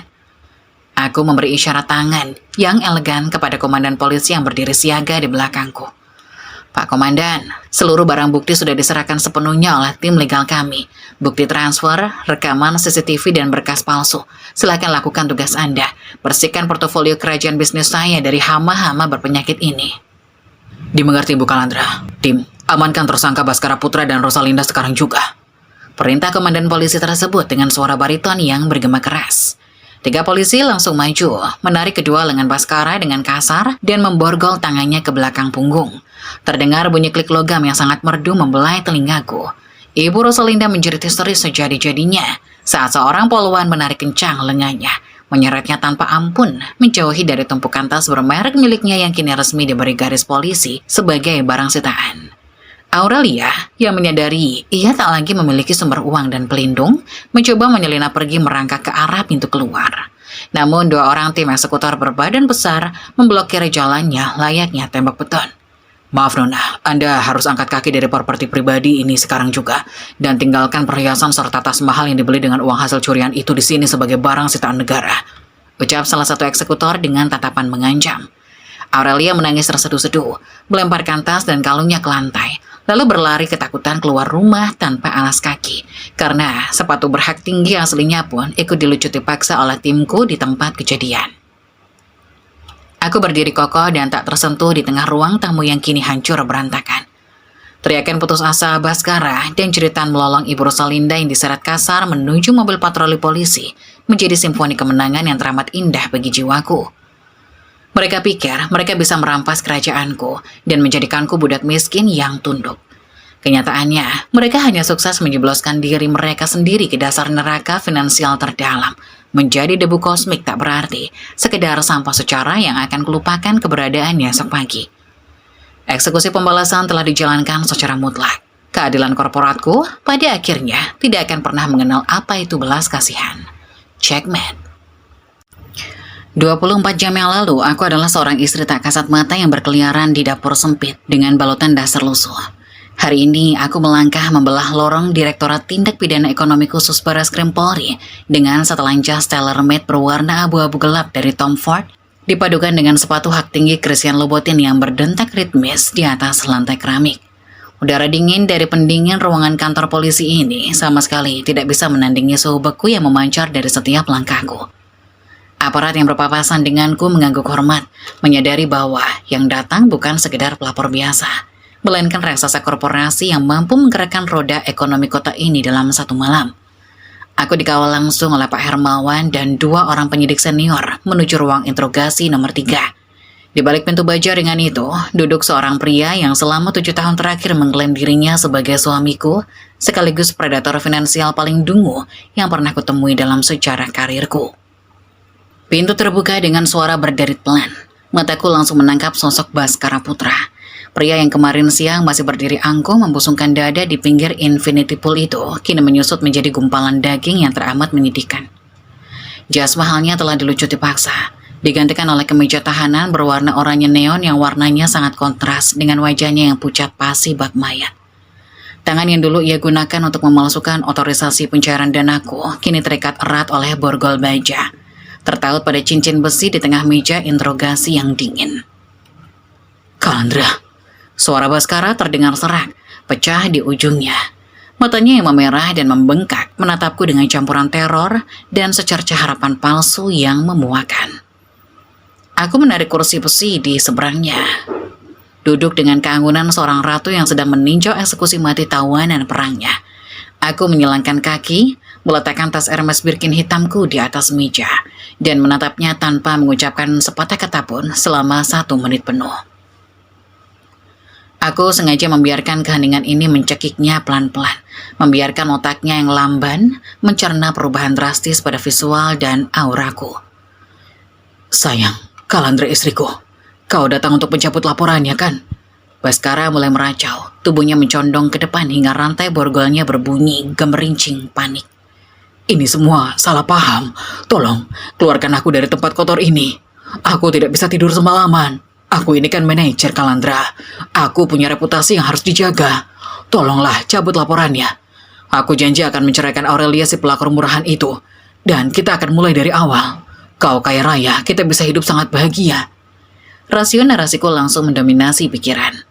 Pria ini benar-benar tidak memiliki batas bawah dalam hal mempermalukan diri sendiri. Ia masih mencoba menggunakan ikatan pernikahan, sebuah kontrak emosional yang sudah lama ia ludahi berulang kali, sebagai kartu pas bebas penjara. Ia pikir kekayaanku adalah alat penebus dosanya yang bisa dinegosiasikan. Reputasi. Aku mengulang kata itu dengan intonasi yang sangat datar, nyaris berbisik, namun bergema tajam mengiris udara di ruangan sempit itu. Reputasi apa yang kau maksud, Baskara? Reputasi sebagai pencuri amatiran yang tertangkap basah merampok brankas istrinya sendiri? Atau reputasi sebagai parasit yang merasa superior hanya karena ibunya pandai menipu? "Kalandra, aku dikuasai ibuku. Ibu yang menyuruhku memalsukan dokumen itu. Aku dikelabuhi." Rengeknya lagi. Kini ia tanpa malu melemparkan ibu kandungnya sendiri ke bawah roda bus demi menyelamatkan kulitnya yang tak berharga. Aku tersenyum sangat tipis. Sebuah senyum palsu kalkulatif yang hanya kuberikan saat melihat lawan bisnisku mengibarkan bendera putih di atas meja negosiasi. Aku membuka resleting tas Hermesku, mengeluarkan sebuah tablet pipi dan meletakkannya tepat di hadapan Baskara. Di layar resolusi tinggi itu terpampang jelas salinan draft dokumen hukum yang akan membinasakan masa depannya hingga tak bersisa.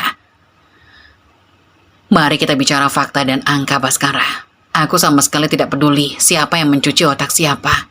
Fakta hukumnya adalah kau telah secara sadar membubuhkan tanda tangan palsuku.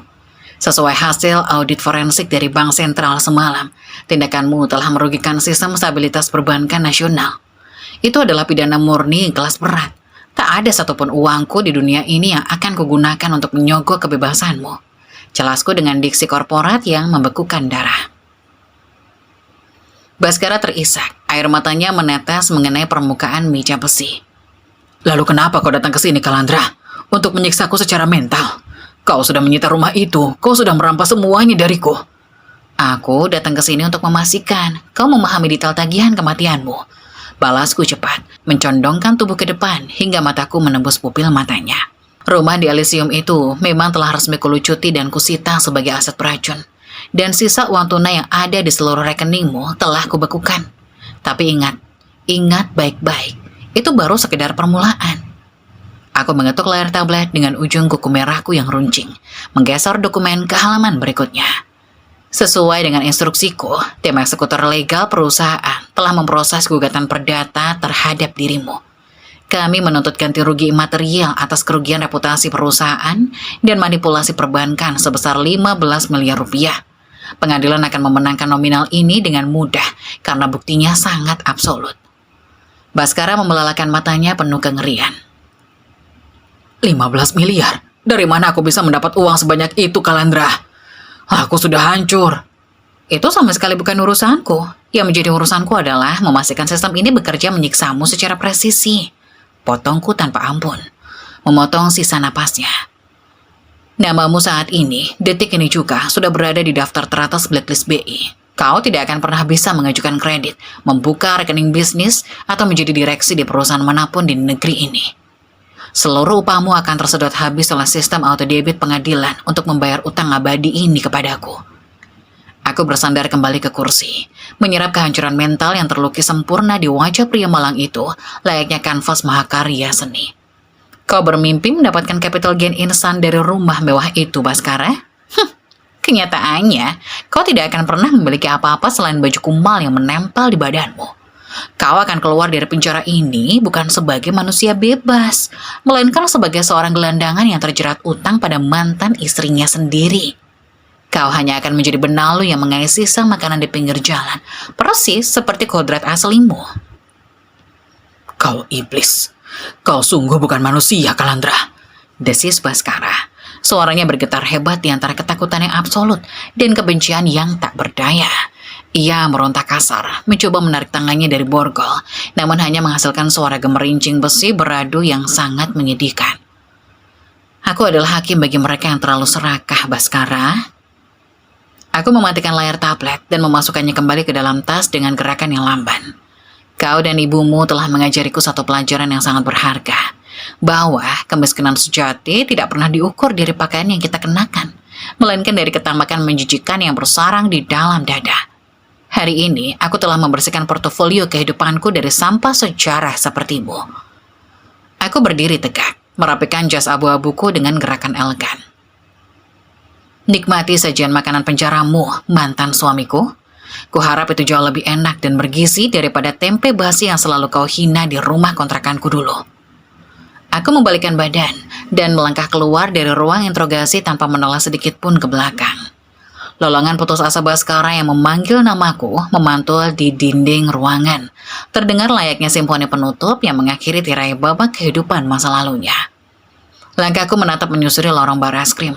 Tidak ada setitik pun rasa kasihan di dadaku. Pintu-pintu baja yang berderet di sepanjang koridor ini terasa seperti deretan monumen atas kemenangan mutlaku. Di ujung koridor, Pak Hermawan berdiri menungguku dengan sikap siaga. Bagaimana status Ibu Rosalinda saat ini, Pak Hermawan? Tanyaku memecahkan dengan koridor yang lembab. Beliau sedang ditahan di sel isolasi terpisah. Beliau menangis histeris sepanjang malam, Ibu CEO, menuntut hak untuk menghubungi kerabat dan menyewa pengacara hebat. Namun, karena semua rekening keluarga telah Ibu bekukan, tidak ada satupun firma hukum yang sudi mengangkat teleponnya. Beliau benar-benar terisolasi secara finansial dan sosial tanpa sisa. Lapor pengacara setiaku itu dengan nada datar namun sangat memuaskan. Aku mengangguk pelan, menyeringai di balik bayang-bayang lampu pendar kantor polisi. Itulah hukum alam yang berlaku di duniaku. Ketika keran likuiditas ditutup rapat, semua kesetiaan palsu akan mengering dan mati kelaparan. Permainan ini masih menyisakan satu babak penutup. Aku tidak perlu lagi meladeni Ibu Rosalinda di ruang interogasi. Ketiadaan akses hukum sudah cukup menjadi siksaan terberat baginya. Biarkan alam semesta yang mengambil alih proses pembusukannya. Aku akan sangat menikmati hari di mana wanita tua angkuh itu dibebaskan nanti, hanya untuk mendapati dirinya terpaksa menyewa sebuah gubuk reot tak beratap, terbangun setiap malam karena dingin, dan paru-parunya dipenuhi oleh pekatnya bau selokan. Checkmate in final phase. 1 minggu setelah berlalunya sejak badai hukum itu menyapu bersih panggung sandiwara di perumahan Elysium. Hari ini, aku tidak lagi duduk di atas kasur berderi di dalam kontrakan sempit yang mengeluarkan aroma lembab. Aku bersandar di kursi kulit asli Herman Miller di ruang kerja utamaku. Di lantai 50 gedung Kalandra Tower, jendela kaca floor to ceiling di belakangku menampilkan panorama cakrawala ibu kota yang tak berujung. Membentang luas di bawah telapak kakiku, layaknya sebuah peta penaklukan pribadi. Kugenggam secangkir kopi geisha seduh hitam pekat, menyusapnya perlahan sambil menatap layar monitor yang menampilkan kurva pergerakan saham holding company-ku. Semuanya hijau, stabil dan bertumbuh. Sebuah kontras yang sangat indah dibandingkan dengan grafik kehidupan mantan suamiku yang kini terjun bebas menembus kerak bumi. Tidak ada lagi Kalandra yang menunduk patuh pada balutan dasar lusuh murahan. Wanita lemah yang dulu mereka caci maki sebagai benalu dan dituduh numpang hidup itu telah sepenuhnya mati. Berevolusi kembali menjadi sang algojo finansial tak tertandingi. Suara ketukan halus terdengar sebelum pintu ganda berbahan kayu mahoni di ruanganku terbuka. Pak Hermawan melangkah masuk membawa tablet tebal berisi tumpukan dokumen legalisasi. Pengacara seniorku itu tersenyum simpul. Sebuah senyum yang menandakan bahwa proses pembersihan hama telah berjalan dengan presisi matematis. Selamat pagi, Bu CEO. Putusan sela dari Pengadilan Negeri terkait gugatan perdata kita telah resmi diturunkan pagi ini. Lapor Pak Hermawan meletakkan tablet itu di atas meja kerjaku dengan sangat hormat. Hakim mengabulkan seluruh permohonan sita jaminan atas semua aset yang pernah bersinggungan dengan nama Baskara Putra dan Ibu Rosalinda. Status dana 5 miliar tersebut telah divonis mutlak sebagai aset beracun dari tindak pidana pencucian uang dan dikembalikan sepenuhnya ke dalam portofolio kas utama perusahaan kita. Selain itu, akta perceraian Anda secara hukum telah sah dicetak. Aku meletakkan cangkir kopiku, menyilangkan kaki dengan keanggunan seorang tiran yang teramat puas dengan hasil kerjanya. Lalu, bagaimana dengan sisa aset recehan milik mereka berdua? Apakah proses likuidasi aset berjalan tanpa hambatan? Sangat mulus, Bu Kalandra. 2 unit mobil, seluruh perhiasan dan barang-barang mewah tiruan mereka telah disita paksa oleh tim eksekutor pengadilan pusat. Rekening Bank Baskara tidak hanya dibekukan total, tetapi namanya telah resmi mendapat sampel merah di dalam data blacklist BI. Mulai detik ini, tidak ada satupun institusi keuangan, bahkan lintah darat ataupun pinjaman online ilegal sekalipun yang berani mengucurkan dana padanya. Sesuai instruksi mutlak Ibu, jika suatu saat nanti pria itu memiliki penghasilan dari pekerjaan kasar manapun, sistem autodebit pengadilan akan langsung menyedotnya hingga menyisakan saldo 0 rupiah. Jelas Pak Hermawan dengan intonasi profesional yang menenangkan. Kerja yang luar biasa. Bagus. Pastikan seluruh denda keterlambatan pembayaran ganti rugi itu terus berbunga setiap bulannya dengan nilai maksimal yang diizinkan undang-undang ya. Aku ingin melihat tagihan utang itu menumpuk secara eksponensial hingga nominalnya mencekik leher mereka melampaui usia biologis mereka sendiri. Balasku dingin, tak menyisakan sepasar pun ruang untuk pengampunan. Lalu, bagaimana kabar ibu mertuaku tersayang yang sangat menjunjung tinggi martabat sosialitanya itu? Pak Hermawan terkekeh pelan.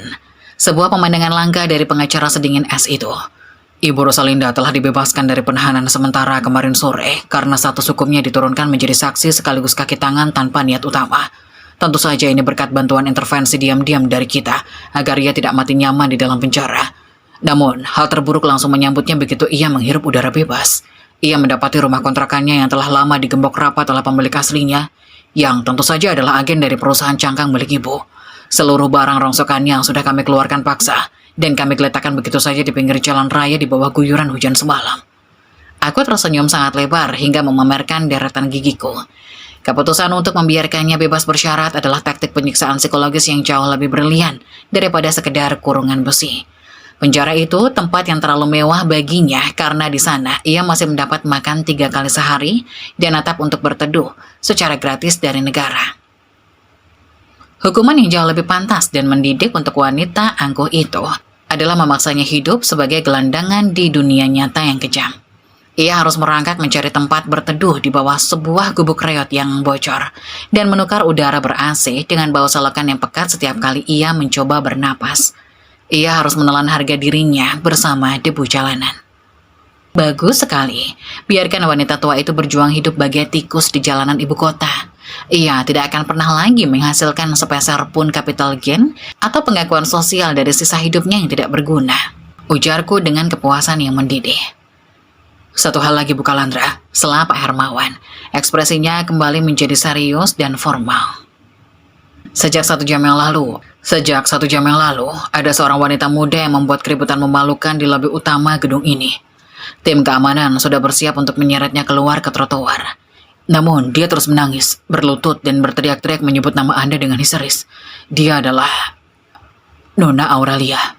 Senyum di bibirku sedikit memudar, digantikan oleh sorot mata predator yang menangkap gerakan mangsa pincang di kejauhan. Si pelakor murah itu ternyata masih memiliki urat malu yang cukup tebal untuk datang mengemis di pintu gerbang kerajaanku. Bawa parasit menjijikan itu naik ke ruanganku sekarang. Mari kita lihat. Kita berikan pelajaran terakhir sebelum kita membuangnya ke tempat pembuangan sampah di mana ia seharusnya berada. 15 menit kemudian, pintu ruanganku terbuka kembali dengan kasar. 2 petugas keamanan bertubuh kekar menyeret masuk Aurelia, melepaskan cengkramannya tepat di tengah hamparan karpet wall impor di depan meja kerjaku. Wanita yang beberapa hari lalu masih berlenggak-lenggok angkuh memamerkan sepatu lobotin itu, kini tampak seperti kucing jalanan yang disiram air comberan hingga kuyup. Wajah cantiknya kuyup pucat pasi, tanpa riasan kosmetik. Rambutnya awut-awutan tak tersisir. Dan ia hanya mengenakan celana jeans pudar, serta kaos murahan yang tak kebesaran. Semua tas dan perhiasan hasil curiannya telah kulucuti, meninggalkannya kembali ke pengaturan pabrik sebagai gadis miskin tanpa arah tujuan. Nyonya Kalandra, kumohon, ampuni saya. Aurelia merangkak, menangkupkan tangan dengan sangat putus asa. Kembalikan barang saya. Saya punya hutang ratusan juta, Nyonya. Debt kolektor mengancam membunuh dan menyebarkan foto saya. Tolong, saya hanya korban kebohongan Baskara. Aku memutar pena Montblanc dengan dingin. Tanggung jawab atas hutang itu adalah milikmu sendiri. Aku tidak punya urusan dengan rintihan murahan seorang wanita yang terjebak ketamakannya.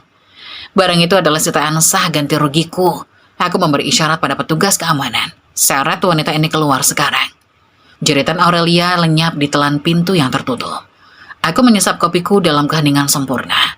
Hari ini aku resmi menyelesaikan proses likuidasi aset harga diri mereka. Baskara membusuk di sel, Ibu Rosalinda mengais sisa makanan di jalanan, dan Aurelia dikejar Algojo. Mereka resmi menjadi sampah sejarah. Mahakaryaku akhirnya rampung. Bau menyengat dari cairan pembersih lantai industri berbahan kimia keras memenuhi udara. Secara brutal mengusir sisa aroma vanila sintetis murahan yang sempat mengotori ruangan ini.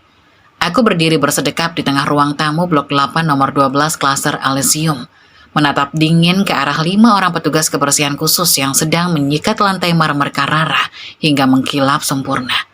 Setiap sudut yang pernah disentuh oleh tangan kotor mantan suamiku, setiap sofa yang pernah diduduki oleh mertuaku, dan setiap inci kaca yang pernah memantulkan bayangan palsu pelakor itu, kini sedang disanitasi total. Bagi seorang arsitek penakluk seperti diriku, sebuah bangunan bukan sekedar tumpukan batu bata dan semen. Ia adalah entitas hidup yang merekam energi penghuninya. Dan selama beberapa hari yang singkat minggu lalu, unit mewah ini sempat terinfeksi oleh hama. Kini setelah proses likuidasi aset berjalan dengan presisi yang tanpa cacat, aku harus memastikan bahwa properti ini dibersihkan dari segala bentuk aset beracun, baik secara hukum maupun secara spiritual. Pagi ini, sebelum aku datang mengawasi proses pembersihan, aku telah menghadiri sidang putusan akhir perceraianku di pengadilan agama. Sidang itu berjalan sangat cepat, efisien, dan sedingin meja operasi rumah sakit.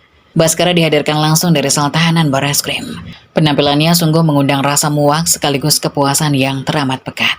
Pria yang dulu selalu membanggakan setelah jas eksekutif itu, kini tampak sangat kurus.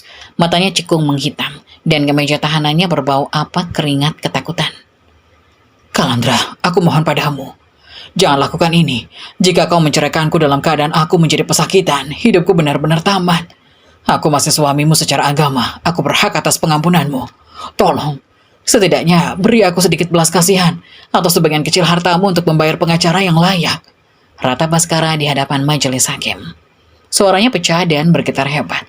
Meremas ujung kemeja oranyenya dengan tangan yang diborgol baja.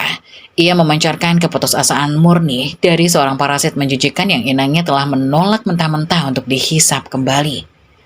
Aku bahkan tidak repot-repot menoleh ke arahnya. Mataku tetap menatap lurus ke arah hakim ketua, mempertahankan postur anggun seorang aristokrat yang tidak tersentuh rasa iba. Yang mulia, ucapku dengan nada suara datar, namun memotong udara di ruang sidang, layaknya pedang bermata dua. Pria di sebelah sana bukan lagi seorang suami, melainkan seorang terpidana kasus fraud perbankan yang telah merugikan saya secara material dan imaterial. Dia hanyalah benalu yang selama ini numpang hidup dan mencoba mengurus harta tahta saya. Saya menuntut putusan cerai jatuh detik ini juga, dengan status bersalah penuh pada pihak tergugat, dan tanpa ada sepeser pun pembagian harta gono gini. Ketukan palu kayu hakim bergema 3 kali membelah kesunyian. 3 ketukan tajam yang secara resmi meruntuhkan sisa-sisa kewarasan Baskara. Vonis cerai dikabulkan mutlak. Pria dungu itu diseret secara paksa kembali ke mobil tahanan oleh 2 orang petugas kepolisian. Ia meraung-raung, memanggil namaku hingga pita suaranya nyaris putus. Namun suaranya hanya menjadi angin lalu yang tak memiliki arti apa-apa di telingaku. Selain vonis cerai, pengadilan sipil juga telah meresmikan tagihan gugatan perdata yang kuajukan. Sesuai dengan kalkulasi sadisku, nama Baskara kini telah terpatri abadi dengan tinta merah dalam sistem blacklist BI. Hutang 15 miliar itu akan terus mengejarnya bagai kutukan abadi yang tak bisa dihapus oleh kebangkrutan sekalipun. Jika suatu saat ia bebas dan mengais rezeki sebagai kuli panggul harian sekalipun, sistem autodebit pengadilan akan otomatis merampas seluruh upah minimumnya, meninggalkannya mati kelaparan di atas trotoar berdebu. Aku menghela napas panjang, menarik kesadaranku kembali ke ruang tamu Elysium yang kini beraroma segar. Seorang manajer estate muda menghampiriku dengan kepala menunduk hormat, menyodorkan sebuah map kulit berwarna hitam.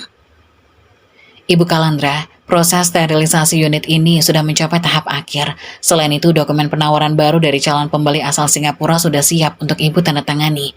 Mereka bersedia membeli unit ini secara tunai dengan harga 7,5 miliar rupiah, mengingat statusnya yang kini masuk ke dalam kategori properti VVIP bebas sengketa. Lapor manajer itu dengan suara berhati-hati. Aku mengambil pena emas dari dalam saku blazerku, menggoreskan tanda tangan otoritas di atas materai dengan satu tarikan garis yang sangat tegas. Rumah yang sempat menjadi alat pamer kebodohan Baskara itu, kini justru menghasilkan capital gain lebih dari 2,5 miliar rupiah hanya dalam waktu 1 minggu. Semuanya kembali utuh ke dalam portofolio kerajaanku. Begitulah cara seorang predator puncak bermain. Setiap bentuk pengkhianatan harus dikonversi menjadi keuntungan finansial yang berlipat ganda. Manajer itu pamit undur diri, meninggalkanku sendirian di dekat perapian ruangan. Dari dalam tas jinjingku, aku mengeluarkan sebuah kantong kertas. Di dalamnya terlipat rapi sebuah dasar lusuh pudar yang menjadi saksi bisu sandiwaraku. Aku memegang kain itu dengan ujung jariku, menatapnya dengan tatapan merendahkan. Mereka pikir kain usang ini adalah representasi dari kebodohanku.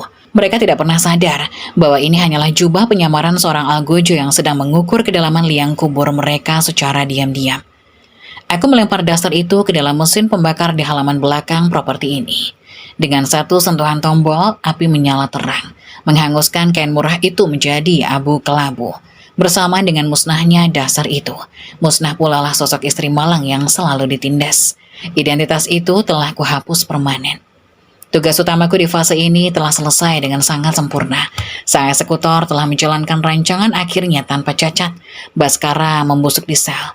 Ibu Rosalinda, menurut laporan mata-mata bayaranku, sempat mencoba mendatangi rumah teman-teman sosialitanya untuk mengemis. Namun, karena statusnya kini miskin, ia diusir dan diludahi layaknya anjing. Wanita tuaangku itu kini benar-benar telah menjadi gelandangan yang luntang-lantung menyusuri pinggiran rel kereta. Ia terpaksa menyewa sebuah gubuk reot seukuran lemari yang atapnya selalu bocor, di mana setiap tarikan napasnya selalu dicekik oleh aroma bau salokan yang pekat. Sementara itu, si pelakor murahan dikabarkan hidup berpindah-pindah, dikejar lintah darat tanpa henti. Mereka semua telah menerima karma absolut. Aku tidak perlu lagi mengotori tanganku dengan darah para pengkhianat itu. Hukum dan kemiskinan ekstrim akan menyelesaikan siksa penyiksaan itu untukku. Mulai besok, aku tidak akan lagi menoleh ke belakang. Mereka hanyalah sampah sejarah yang telah berhasil kubersihkan dari lantai kerajaanku.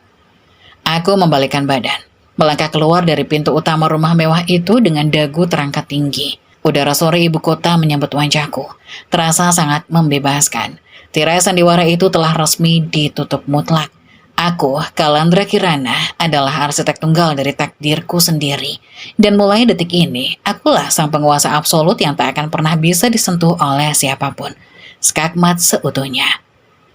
Tetesan air kotor berwarna kecoklatan merembes jatuh dari celah atap seng berkarat, mendarat tepat di atas pelipis keriput seorang wanita tua yang sedang meringkuk kedinginan. Wanita tua itu, Rosalinda, membuka matanya dengan napas tersengal-sengal. Persendiannya berderak ngilu saat ia mencoba mengubah posisi tidurnya di atas lembar tikar anyaman plastik yang tipis dan basah. Tempat bernaungnya saat ini bukanlah istana berlapis marmer Carrara di Klaster Elysium yang sempat ia cicipi selama beberapa jam, melainkan sebuah gubuk reot seluas 2 kali 2 meter di bantaran sungai kotor ibu kota. Udara di sekitarnya tidak lagi beraroma pengharum ruangan lavender impor yang mahal, melainkan dicekik oleh bau selokan pekat yang bercampur dengan limbah rumah tangga dan bangkai tikus. Rosalinda terbatuk keras hingga dadanya sesak. Tenggorokannya terasa seperti disayat beling karena meminum air mentah dari keran umum semalam. Ia mencoba merapatkan selembar kain pudar yang menutupi tubuh rentainya untuk mengusir hawa dingin yang menusuk tulang. Ironisnya, kain kumal yang kini menjadi satu-satunya pelindung tubuhnya itu tak lebih baik dari daster lusuh yang selalu ia caci maki habis-habisan saat dikenakan oleh Calandra dulu. Kini di tengah putaran roda nasib yang hancur berkeping-keping, ia sendirilah yang mengenakan baju gembel tersebut. Pagi ini, perutnya melilit perih, meronta meminta asupan gizi. Tidak ada lagi pesanan catering mewah, tidak ada pelayan berseragam yang bisa ia bentak dan ia rendahkan martabatnya. Di dalam ruangan gelap ini, hanya ada suara dari cicit tikus got yang berlarian memperebutkan sisa remahan makanan di sudut tanah basah.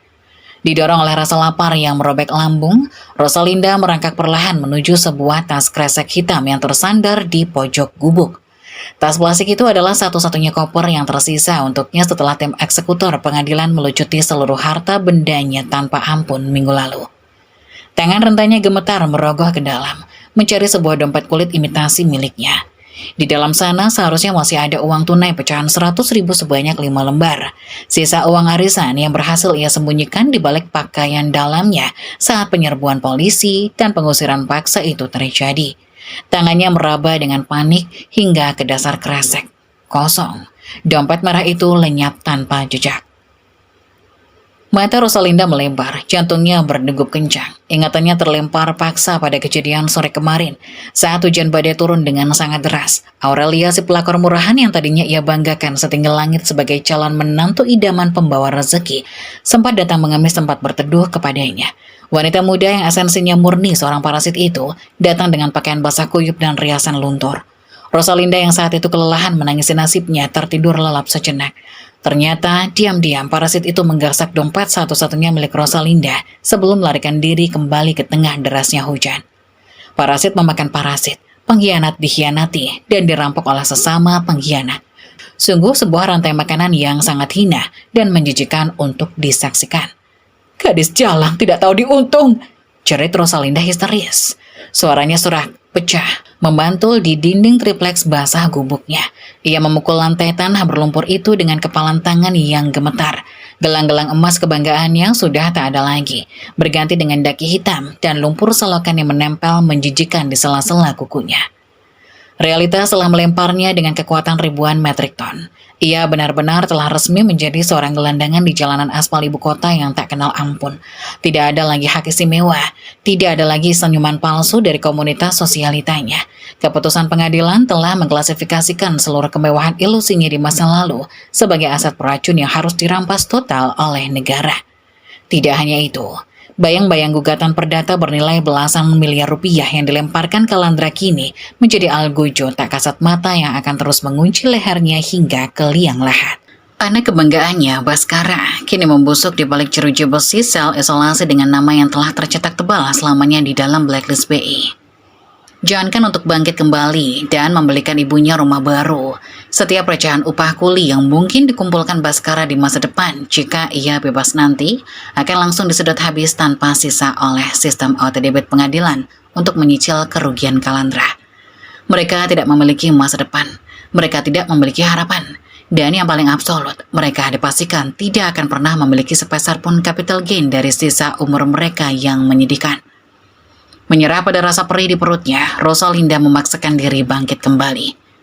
Ia berjalan terseok-seok, menyeret kakinya keluar dari gubuk tripleksnya, menyusuri gang sempit yang diapit oleh tumpukan sampah plastik yang menggunung. Matanya menatap liar, mencari belas kasihan dari para penghuni jalanan lain yang sedang berkumpul, menyeruput kopi di depan sebuah warung tenda kumuh. "Tolong, adakah yang mau berbaik hati membelikan saya sebungkus nasi sisa? Saya belum makan dari kemarin siang," rintih Rosalinda. Suaranya dibuat sememelas mungkin. Ia mencoba menggunakan taktik manipulasi tangisan palsu, sebuah senjata playing victim andalan yang biasanya sangat ampuh ia gunakan untuk menekan dan menyalahkan Kalandra di masa lalu. Namun jalanan bukanlah rumah kontrakan tempat ia biasa berkuasa bagai ratu.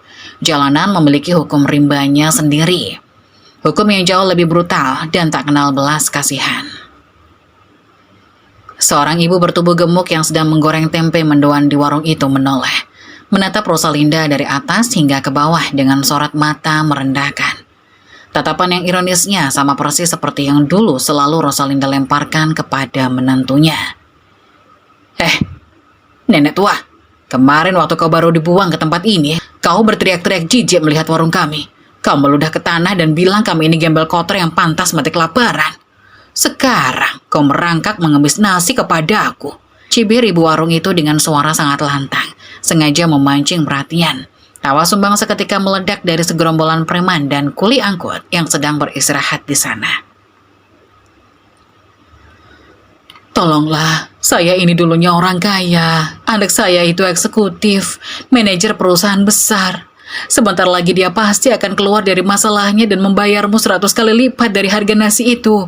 Bual Rosalinda dengan sisa tenaga, masih berusaha keras berlindung di balik ilusi kebesarannya yang telah hancur menjadi debu.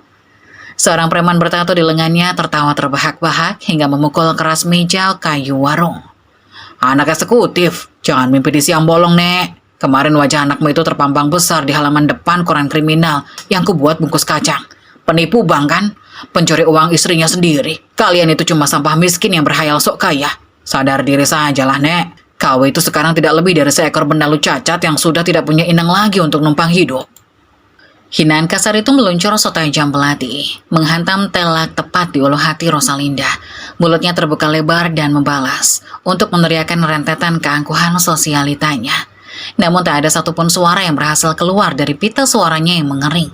Orang-orang pinggiran ini, kaum yang dulu selalu ia pandang sebagai kotoran masyarakat, kini secara mutlak memiliki derajat kehidupan yang jauh lebih tinggi daripadanya, karena mereka setidaknya memiliki harga diri untuk bekerja dan bisa membeli makanan.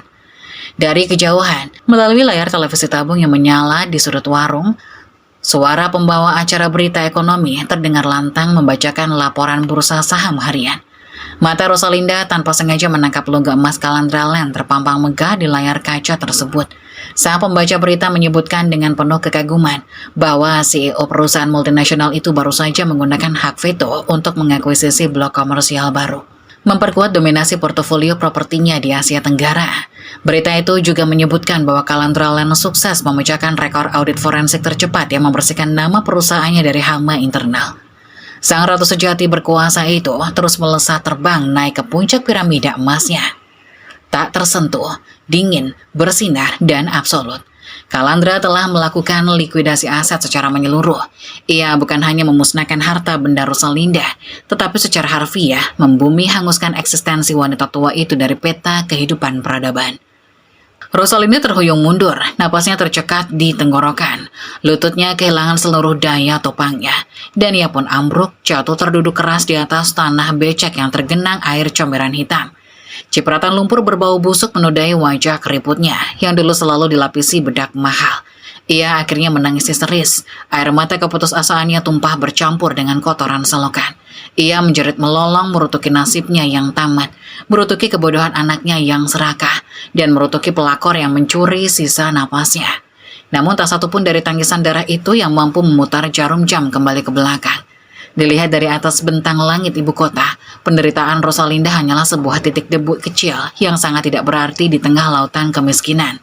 Ia yang dulu berambisi menginjak-injak orang lain untuk mengukir namanya di atas tahta emas, kini telah resmi dilupakan oleh dunia.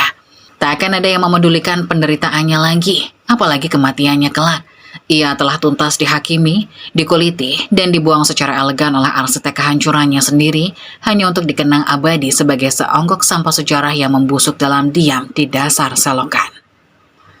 Lantai beton sel tahanan blok C itu sedingin balok es, permukaannya kasar dan berkerak oleh noda kehitaman yang tak pernah benar-benar bisa dibersihkan. Di sudut ruangan sempit berukuran 3 kali 4 meter yang disesaki oleh 7 orang narapidana kriminal kelas seri, Baskara Putra duduk meringkuk memeluk lututnya.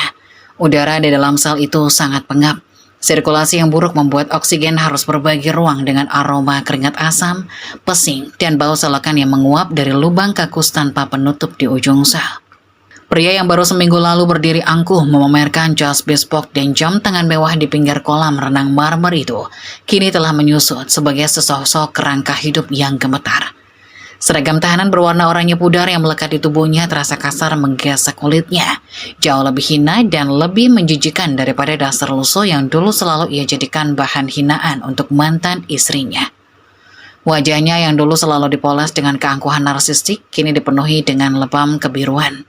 Sisa-sisa ospek selamat datang dari para narapidana lama yang muak melihat gaya sok eksekutifnya di hari pertama ia dijebloskan. Manajer gadungan, cepat sikat lantai toilet itu sampai bersih. Berani kau berhenti sebelum lantai itu bisa kupakai buat bercermin. Kupatahkan tulang rahangmu. Bentak seorang pria bertato kala jengking di lehernya sang kepala kamar sel tersebut. Baskara terlonjak kaget. Seluruh egonya meronta, menolak perintah yang merendahkan martabatnya itu. Namun tatapan mengancam dari 3 narapidana berbadan kekar di sekelilingnya membuat sisa-sisa keberaniannya menguap tanpa jejak. Pria yang dulu merasa menjadi penguasa rumah tangga, yang selalu menyebut istrinya sebagai benalu miskin yang numpang hidup pada gaji kecilnya, kini benar-benar bertransformasi menjadi seorang parasit tak berharga di dasar rantai makanan. Dengan air mata kehinaan yang menetes membasahi pipinya, Baskara merangkak mendekati lubang kakus, memegang sikat berbulu kasar dengan tangan kosong, dan mulai menggosok lantai berlumut itu. Ia mengerang tertahan. Di dalam hati kecilnya yang hancur, ia menyadari ironi yang teramat kejam ini. Ia telah membuang seorang ratu yang menyamar untuk seorang pelakor murahan, yang bahkan tak sudi menengoknya ke penjara. Ia membuang singgasananya sendiri, hanya untuk berakhir menjadi babu pembersih kotoran manusia. Suara ketukan tongkat besi sipir pada jeruji besi memecah lamunannya. Tahanan nomor 414, Baskara Putra, ada kunjungan dari kuasa hukum publik, keluar sekarang. Baskara segera bangkit, mengabaikan nyeri di persendiannya. Ada secercah harapan palsu yang tiba-tiba mekar di dadanya. Mungkin ibunya berhasil meminjam uang dari kerabat jauh, atau mungkin pengacara gratisan dari negara ini menemukan celah hukum untuk membebaskannya dari jerat dakwaan pidana. Di ruang kunjungan yang dibatasi oleh sekat kaca tebal berbaret, Baskara duduk di hadapan seorang pengacara muda berpenampilan kusut. Pengacara pembela publik itu tidak menatap Baskara dengan rasa hormat layaknya seorang klien penting, melainkan menyodorkan setumpuk dokumen tebal dengan ekspresi letih dan tak acuh. Selamat pagi, Saudara Baskara. Saya hanya punya waktu 15 menit untuk membacakan rekapitulasi vonis finansial Anda, ujar pengacara itu tanpa basa-basi, membuka map murahnya. Pertama-tama saya harus menyampaikan bahwa Anda sama sekali tidak memiliki peluang untuk memenangkan banding. Laporan audit forensik dari Bank Sentral dan tim penyelidik kepolisian sudah dikunci permanen. Bukti pemalsuan otorisasi Anda terlalu absolut. Anda divonis 7 tahun kurungan penjara untuk tindak pidana fraud dan pencucian uang. Baskara merasa bumi tempatnya berpijak runtuh seketika. 7 tahun? Tidak. Anda harus memohon pada Kalendra. Dia itu mantan istri saya. Dia punya uang triliunan. Dia pasti bisa membatalkan laporannya kalau kita ajukan mediasi kompensasi. Pengacara itu mendengus sinis, menatap Baskara seolah menatap orang gila. Mantan istri Anda, sang CEO Calandra Land, telah menggunakan hak vetonya untuk menutup seluruh pintu mediasi sejak hari pertama. Dan berbicara soal kompensasi, pengadilan negeri baru saja mengabulkan seluruh tuntutan gugatan perdata yang diajukan oleh perusahaan beliau terhadap Anda. Rumah di Elysium yang Anda beli menggunakan uang curian itu telah divonis sebagai aset beracun dan disita sepenuhnya sesuai prosedur likuidasi aset. Properti itu telah dikembalikan ke dalam portofolio perusahaan mantan istri Anda. Dan ironisnya, menurut berita properti hari ini, rumah itu baru saja terjual kembali kepada investor asing secara tunai. Mantan istri Anda baru saja meraup miliaran rupiah murni sebagai capital gain dari rumah yang membuat Anda masuk penjara. Beliau mencetak untung besar dari kebodohan Anda. Pengacara itu membalik selembar kertas menunjuk deretan angka 0 yang dicetak tebal. Baskara terbelalak. Napasnya tercekat keras di tenggorokan seolah ada sebongkah batu bata yang menyumpal saluran udaranya. Calandra tidak hanya menghancurkannya, wanita itu telah mengkapitalisasi kejatuhannya menjadi keuntungan korporat. Wanita dingin itu benar-benar seorang eksekutor yang tak punya hati nurani. Lalu, bagaimana dengan nasibku? Berapa banyak yang harus kubayar? Tanya Baskara dengan bibir bergetar hebat. Ganti rugi material dan imaterial yang ditetapkan pengadilan untuk Anda adalah sebesar 15 miliar rupiah. Tentu saja Anda tidak akan pernah bisa melunasinya, jawab pengacara publik itu dengan nada datar yang menusuk. Sebagai akibatnya, mulai hari ini, nama Baskara Putra telah masuk secara permanen ke dalam blacklist BI dengan stempel merah. Apa itu artinya? Artinya, Saudara Baskara, Anda secara hukum telah dimatikan dari sistem perekonomian negara. Jelas pengacara itu menutup mapnya dengan suara berak yang lumayan keras. Seluruh rekening Anda telah dibekukan. Anda tidak akan pernah bisa mengambil pinjaman, membuat perusahaan, atau bekerja di sektor formal manapun seumur hidup. Jika suatu saat Anda bebas dan mencoba bekerja sebagai kuli bangunan sekalipun, sistem autodebit dari perbankan nasional akan otomatis memotong seluruh upah harian Anda untuk disetorkan mencicil utang 15 miliar tersebut. Anda akan selamanya bekerja secara gratis untuk mantan istri Anda. Vonis itu menghujam tepat ke jantung kesombongan Baskara, mengoyaknya hingga tak tersisa satu sel pun yang utuh. Hayalan masa depannya yang gemilang menguap menjadi debu yang tertiup angin topan. Ia menyadari dengan kengerian yang absolut bahwa takdirnya telah dikunci mati. 7 tahun lagi, jika ia berhasil keluar hidup-hidup dari penjara ini, ia akan melangkah keluar dari gerbang besi bukan sebagai manusia merdeka. Ia akan keluar sebagai seorang gelandangan yang terjajah oleh utang tanpa batas. Tak akan ada rumah, tak akan ada mobil kredit, bahkan ia tak akan sanggup menyewa sebuah gubuk reot berlantaikan tanah. Ia akan berakhir membusuk di jalanan, menjadi sampah sejarah yang nyawanya tak lebih berharga dari tikus selokan. Baskara kembali ke sel blok C dengan langkah gontai bagai zombie tak berjiwa. Sisa-sisa kewarasannya telah tercabut hingga ke akar-akarnya. Ia ambruk berlutut, tepat di depan lubang kaku sel yang belum selesai ia sikat. Air matanya menetes deras, tak lagi bisa dibendung bercampur dengan air genangan kotor di lantai. Dalam keheningan keputusasaan yang mencekik itu, wajah Kalandra yang tersenyum dingin dan elegan di hari penangkapannya kembali terlintas jelas di pelupuk mata. Mantan istrinya itu benar, hukuman terberat di dunia ini bukanlah kematian yang datang dengan cepat. Hukuman terberat adalah dibiarkan hidup bernapas setiap hari, namun dipaksa menelan realita bahwa seluruh eksistensi dan harga diri kita telah dirampas secara mutlak, sah, dan elegan di mata hukum. Baskara menundukkan kepalanya dalam-dalam, mengambil sikat kasar itu kembali dengan tangan bergetar dan menggosok lantai kotor penjara sambil meratapi nasibnya yang telah tamat selamanya. Sang manajer angkuh itu telah jatuh ke dasar neraka finansial terdalam dan pintunya telah dikunci rapat-rapat dari luar. Pemandangan malam dari balkon penthouse di lantai 60 Kalandra Tower membentang sangat luas, menyajikan lautan cahaya lampu ibu kota yang berkelap-kelip bagaikan hamparan berlian yang berserakan di atas lembar kain belutur hitam. Di ketinggian yang tak tergapai ini, kebisingan jalan raya yang kotor dan jeritan penderitaan kaum kelas bawah sama sekali tidak mampu menembus kaca kedap suara, tergantikan secara sempurna oleh alunan lembut musik klasik dan gramofon antik bernilai ratusan juta rupiah. Kalandra Kirana berdiri tegak di ambang pintu kaca. Seluitnya memancarkan otoritas absolut dan kekuasaan yang tak terbantahkan. Ia menyesap perlahan wine murni Domaine de la Romanée Conti dari gelas kristal bakarat di tangan kanannya. Cairan merah ruby yang berharga puluhan juta per botol itu membasahi kerongkongannya, terasa jauh lebih manis daripada kemenangan finansial manapun yang pernah ia raih di meja negosiasi bisnis. Tidak ada lagi sosok Kalandra yang menundukkan kepala dengan bahu melengkung lemah. Tidak ada lagi wanita malang yang menyembunyikan kecerdasan tajam dan taringnya di balik selembar dasar lusuh bermotif bunga pudar yang berbau bumbu dapur. Jubah kemiskinan palsu itu telah lama hangus, menjadi abu tak bersisa. Malam ini, ia mengenakan gaun malam berbahan sutra murbe berwarna hitam pekat yang jatuh sempurna memeluk lekuk tubuhnya, memancarkan aura seorang tiran korporat yang baru saja selesai mengeksekusi musuh-musuhnya tanpa perlu meneteskan setitik pun keringat.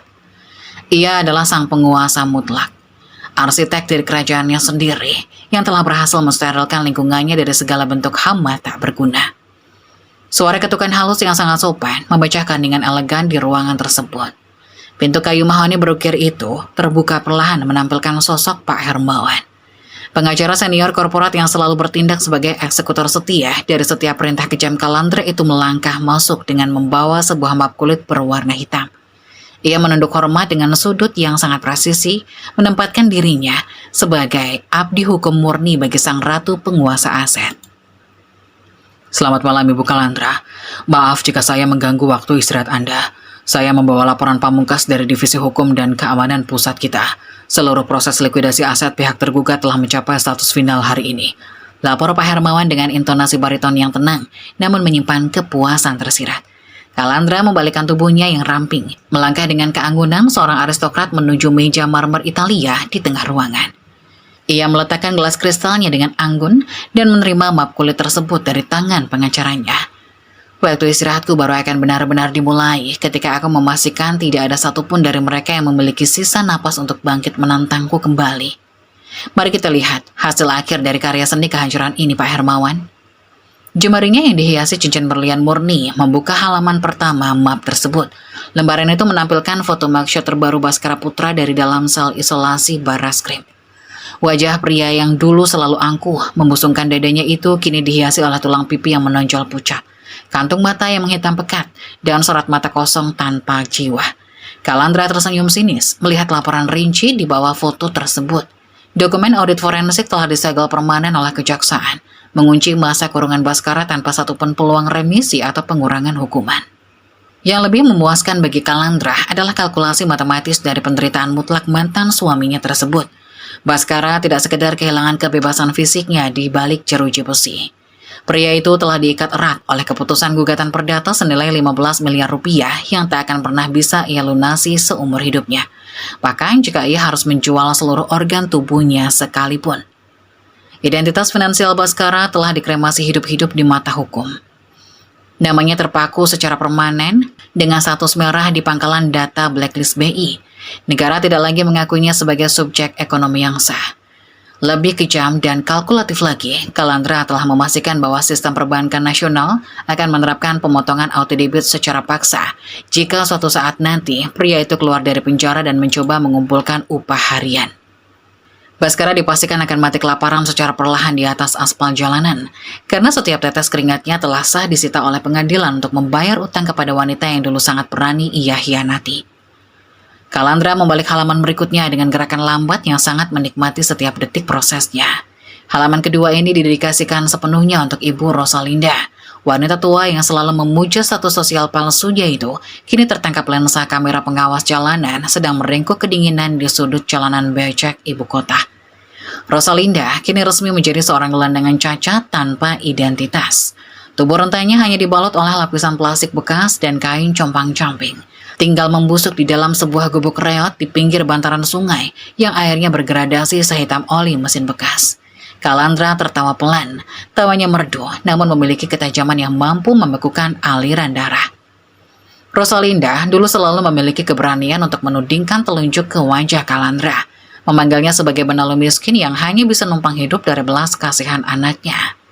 Kini, hukum malam dan kejeniusan finansial Kalandra telah membalikkan keadaan itu dengan sangat literal. Wanita tua yang angkuh itu sekarang dipaksa untuk menghirup bau selokan yang sangat menyengat setiap kali ia menarik napas untuk bertahan hidup.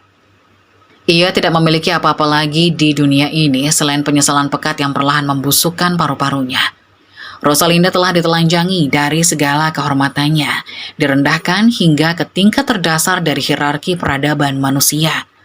Menatap foto itu, Kalandra sama sekali tidak merasakan setitik pun belas kasihan di hatinya.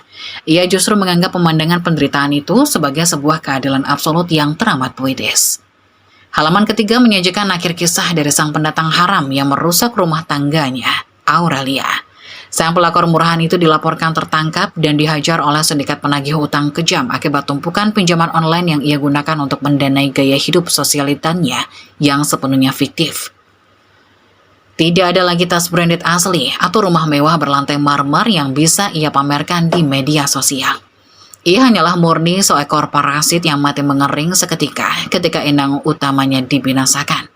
Aurelia kini hidup dalam teror buronan tiada akhir, lari berpindah dari satu kos kumuh ke kos kumuh lainnya, menukarkan sisa masa muda dan kecantikannya dengan ketakutan absolut setiap malamnya. Kalandra menutup map kulit hitam itu dengan satu ketukan telunjuk yang menggema membelah ruang penthouse mewahnya.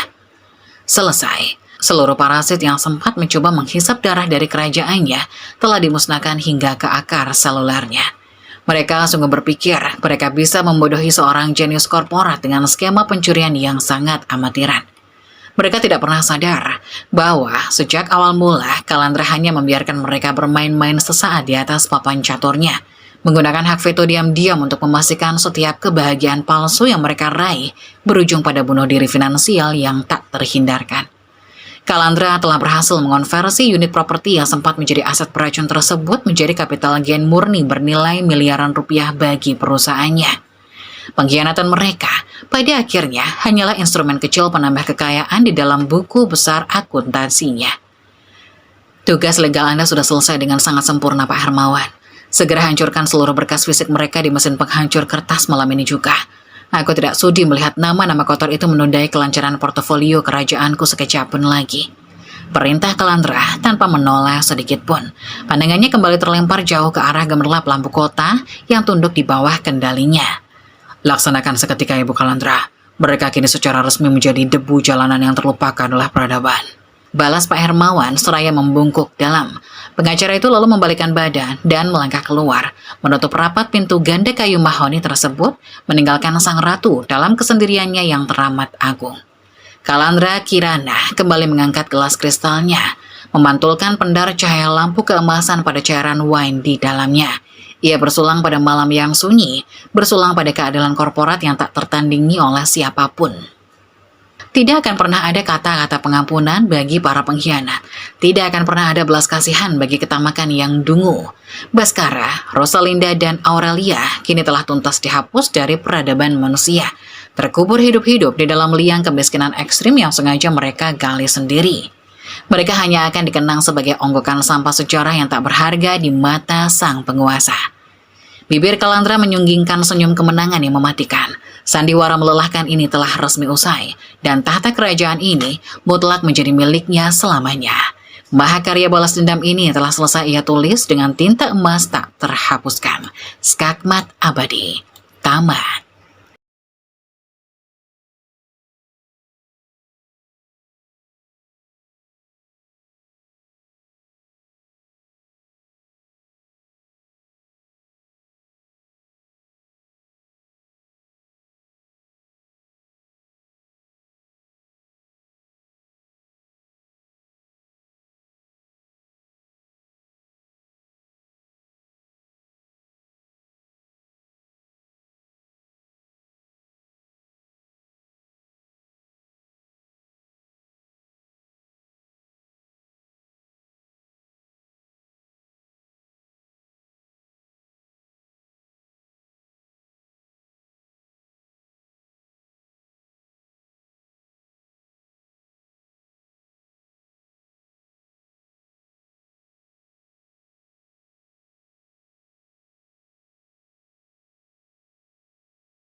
Nah, Bunda, itu dia kisah Kalandra hari ini, benar-benar bikin nyesek sekaligus puas ya.